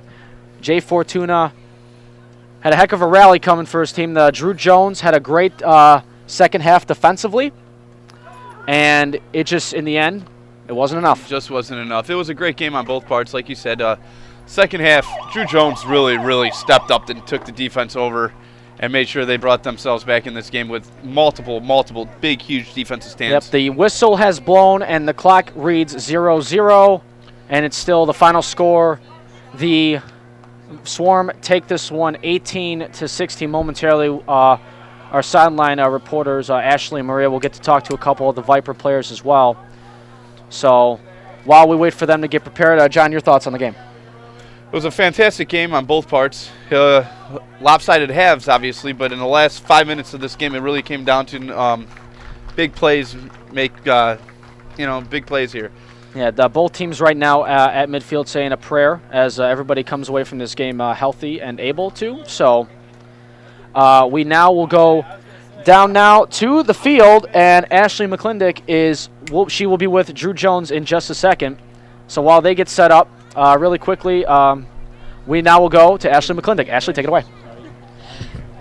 I'm here with linebacker Drew Jones. Drew, you had 6 tackles in the second half, 7 total. What did you do different in the second half than the first? Just had to come out, fill holes. Defense worked together as a whole very well. My DN, my D tackle, they both played smart football. Let us work together. So how do you feel going into the playoffs? Feel pretty good. We're doing good things. Offense is working up to it. Defense is coming out strong, so hopefully we'll make a good run. Great. Well, good luck. Back to you guys. All right, thank you, Ashley.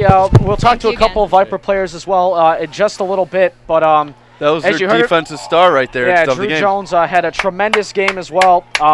We talked about it. The second half was big for Drew Jones in particular. The defense had a tremendous second half as well. Led by Drew Jones. As you mentioned. 7 tackles, and 6 for loss. Yes, yeah. You got to get, and the thing about that is, we didn't even get to say his name much at all. Drew Jones in the first half as well. So I mean, it was quite the difference, but nonetheless. We'll get to talk to a couple Viper players in just a second, as well as we got our reporter Maria Garcia coming back with the Kemp brothers. She's rallying him over to the realm here. So Maria Garcia is now with the Kemp brothers. She'll be talking to Joel and Matt, as we will now send it down to Maria Garcia in just a second, and we're now ready. Go, Maria. Hello, I'm here with Joel Kemp and Matt Kemp. They're brothers. Now here, wide receiver, 118 yards. Pretty good there. Yeah, I didn't know that. Sweet. That's my best game yet. So awesome. Now, how do you look now? What do you think in going to the next game here against the Gladiators? It's our last game before playoffs, so just kind of wrap everything up for the regular season, get ready for the postseason. And Matt, here being your first game, how do you feel? Yeah, it was good to get in there. Get my feet wet with this team. Good group of guys. It was more beneficial than anything as a learning curve, because this is my first game of the year. So it was good to play. Good to get in there. Keep it in the family, your brothers. Awesome. Yeah. Great job, guys. Drag me out here. Back to you. All right, thank you, Maria. So once again, for our tremendous crew here at Babe Serpico Memorial Field, once again, want to credit our sideline reporters, Ashley McClintock, Maria Garcia, doing a tremendous job on the sidelines. Our director, Dr. Peter Ferrari, who, by the way, I will say this a little louder so he can hear me, he needs golf lessons. As he wraps up that wire very well. So, Pete, you need to learn from Charles Barkley. Our TriCaster guy, Tim Helms, our cameraman, Brian Sturm, Charles March, Antoine Ward, and Robert Merchado as well. Want to thank everybody involved with the broadcast, everybody back in the studio as well. So, for John Stevens up here in the booth, I'm Ryan Fay saying so long here at Babe Serpico Memorial Field. This is SportsTownChicago.com. Good night, guys.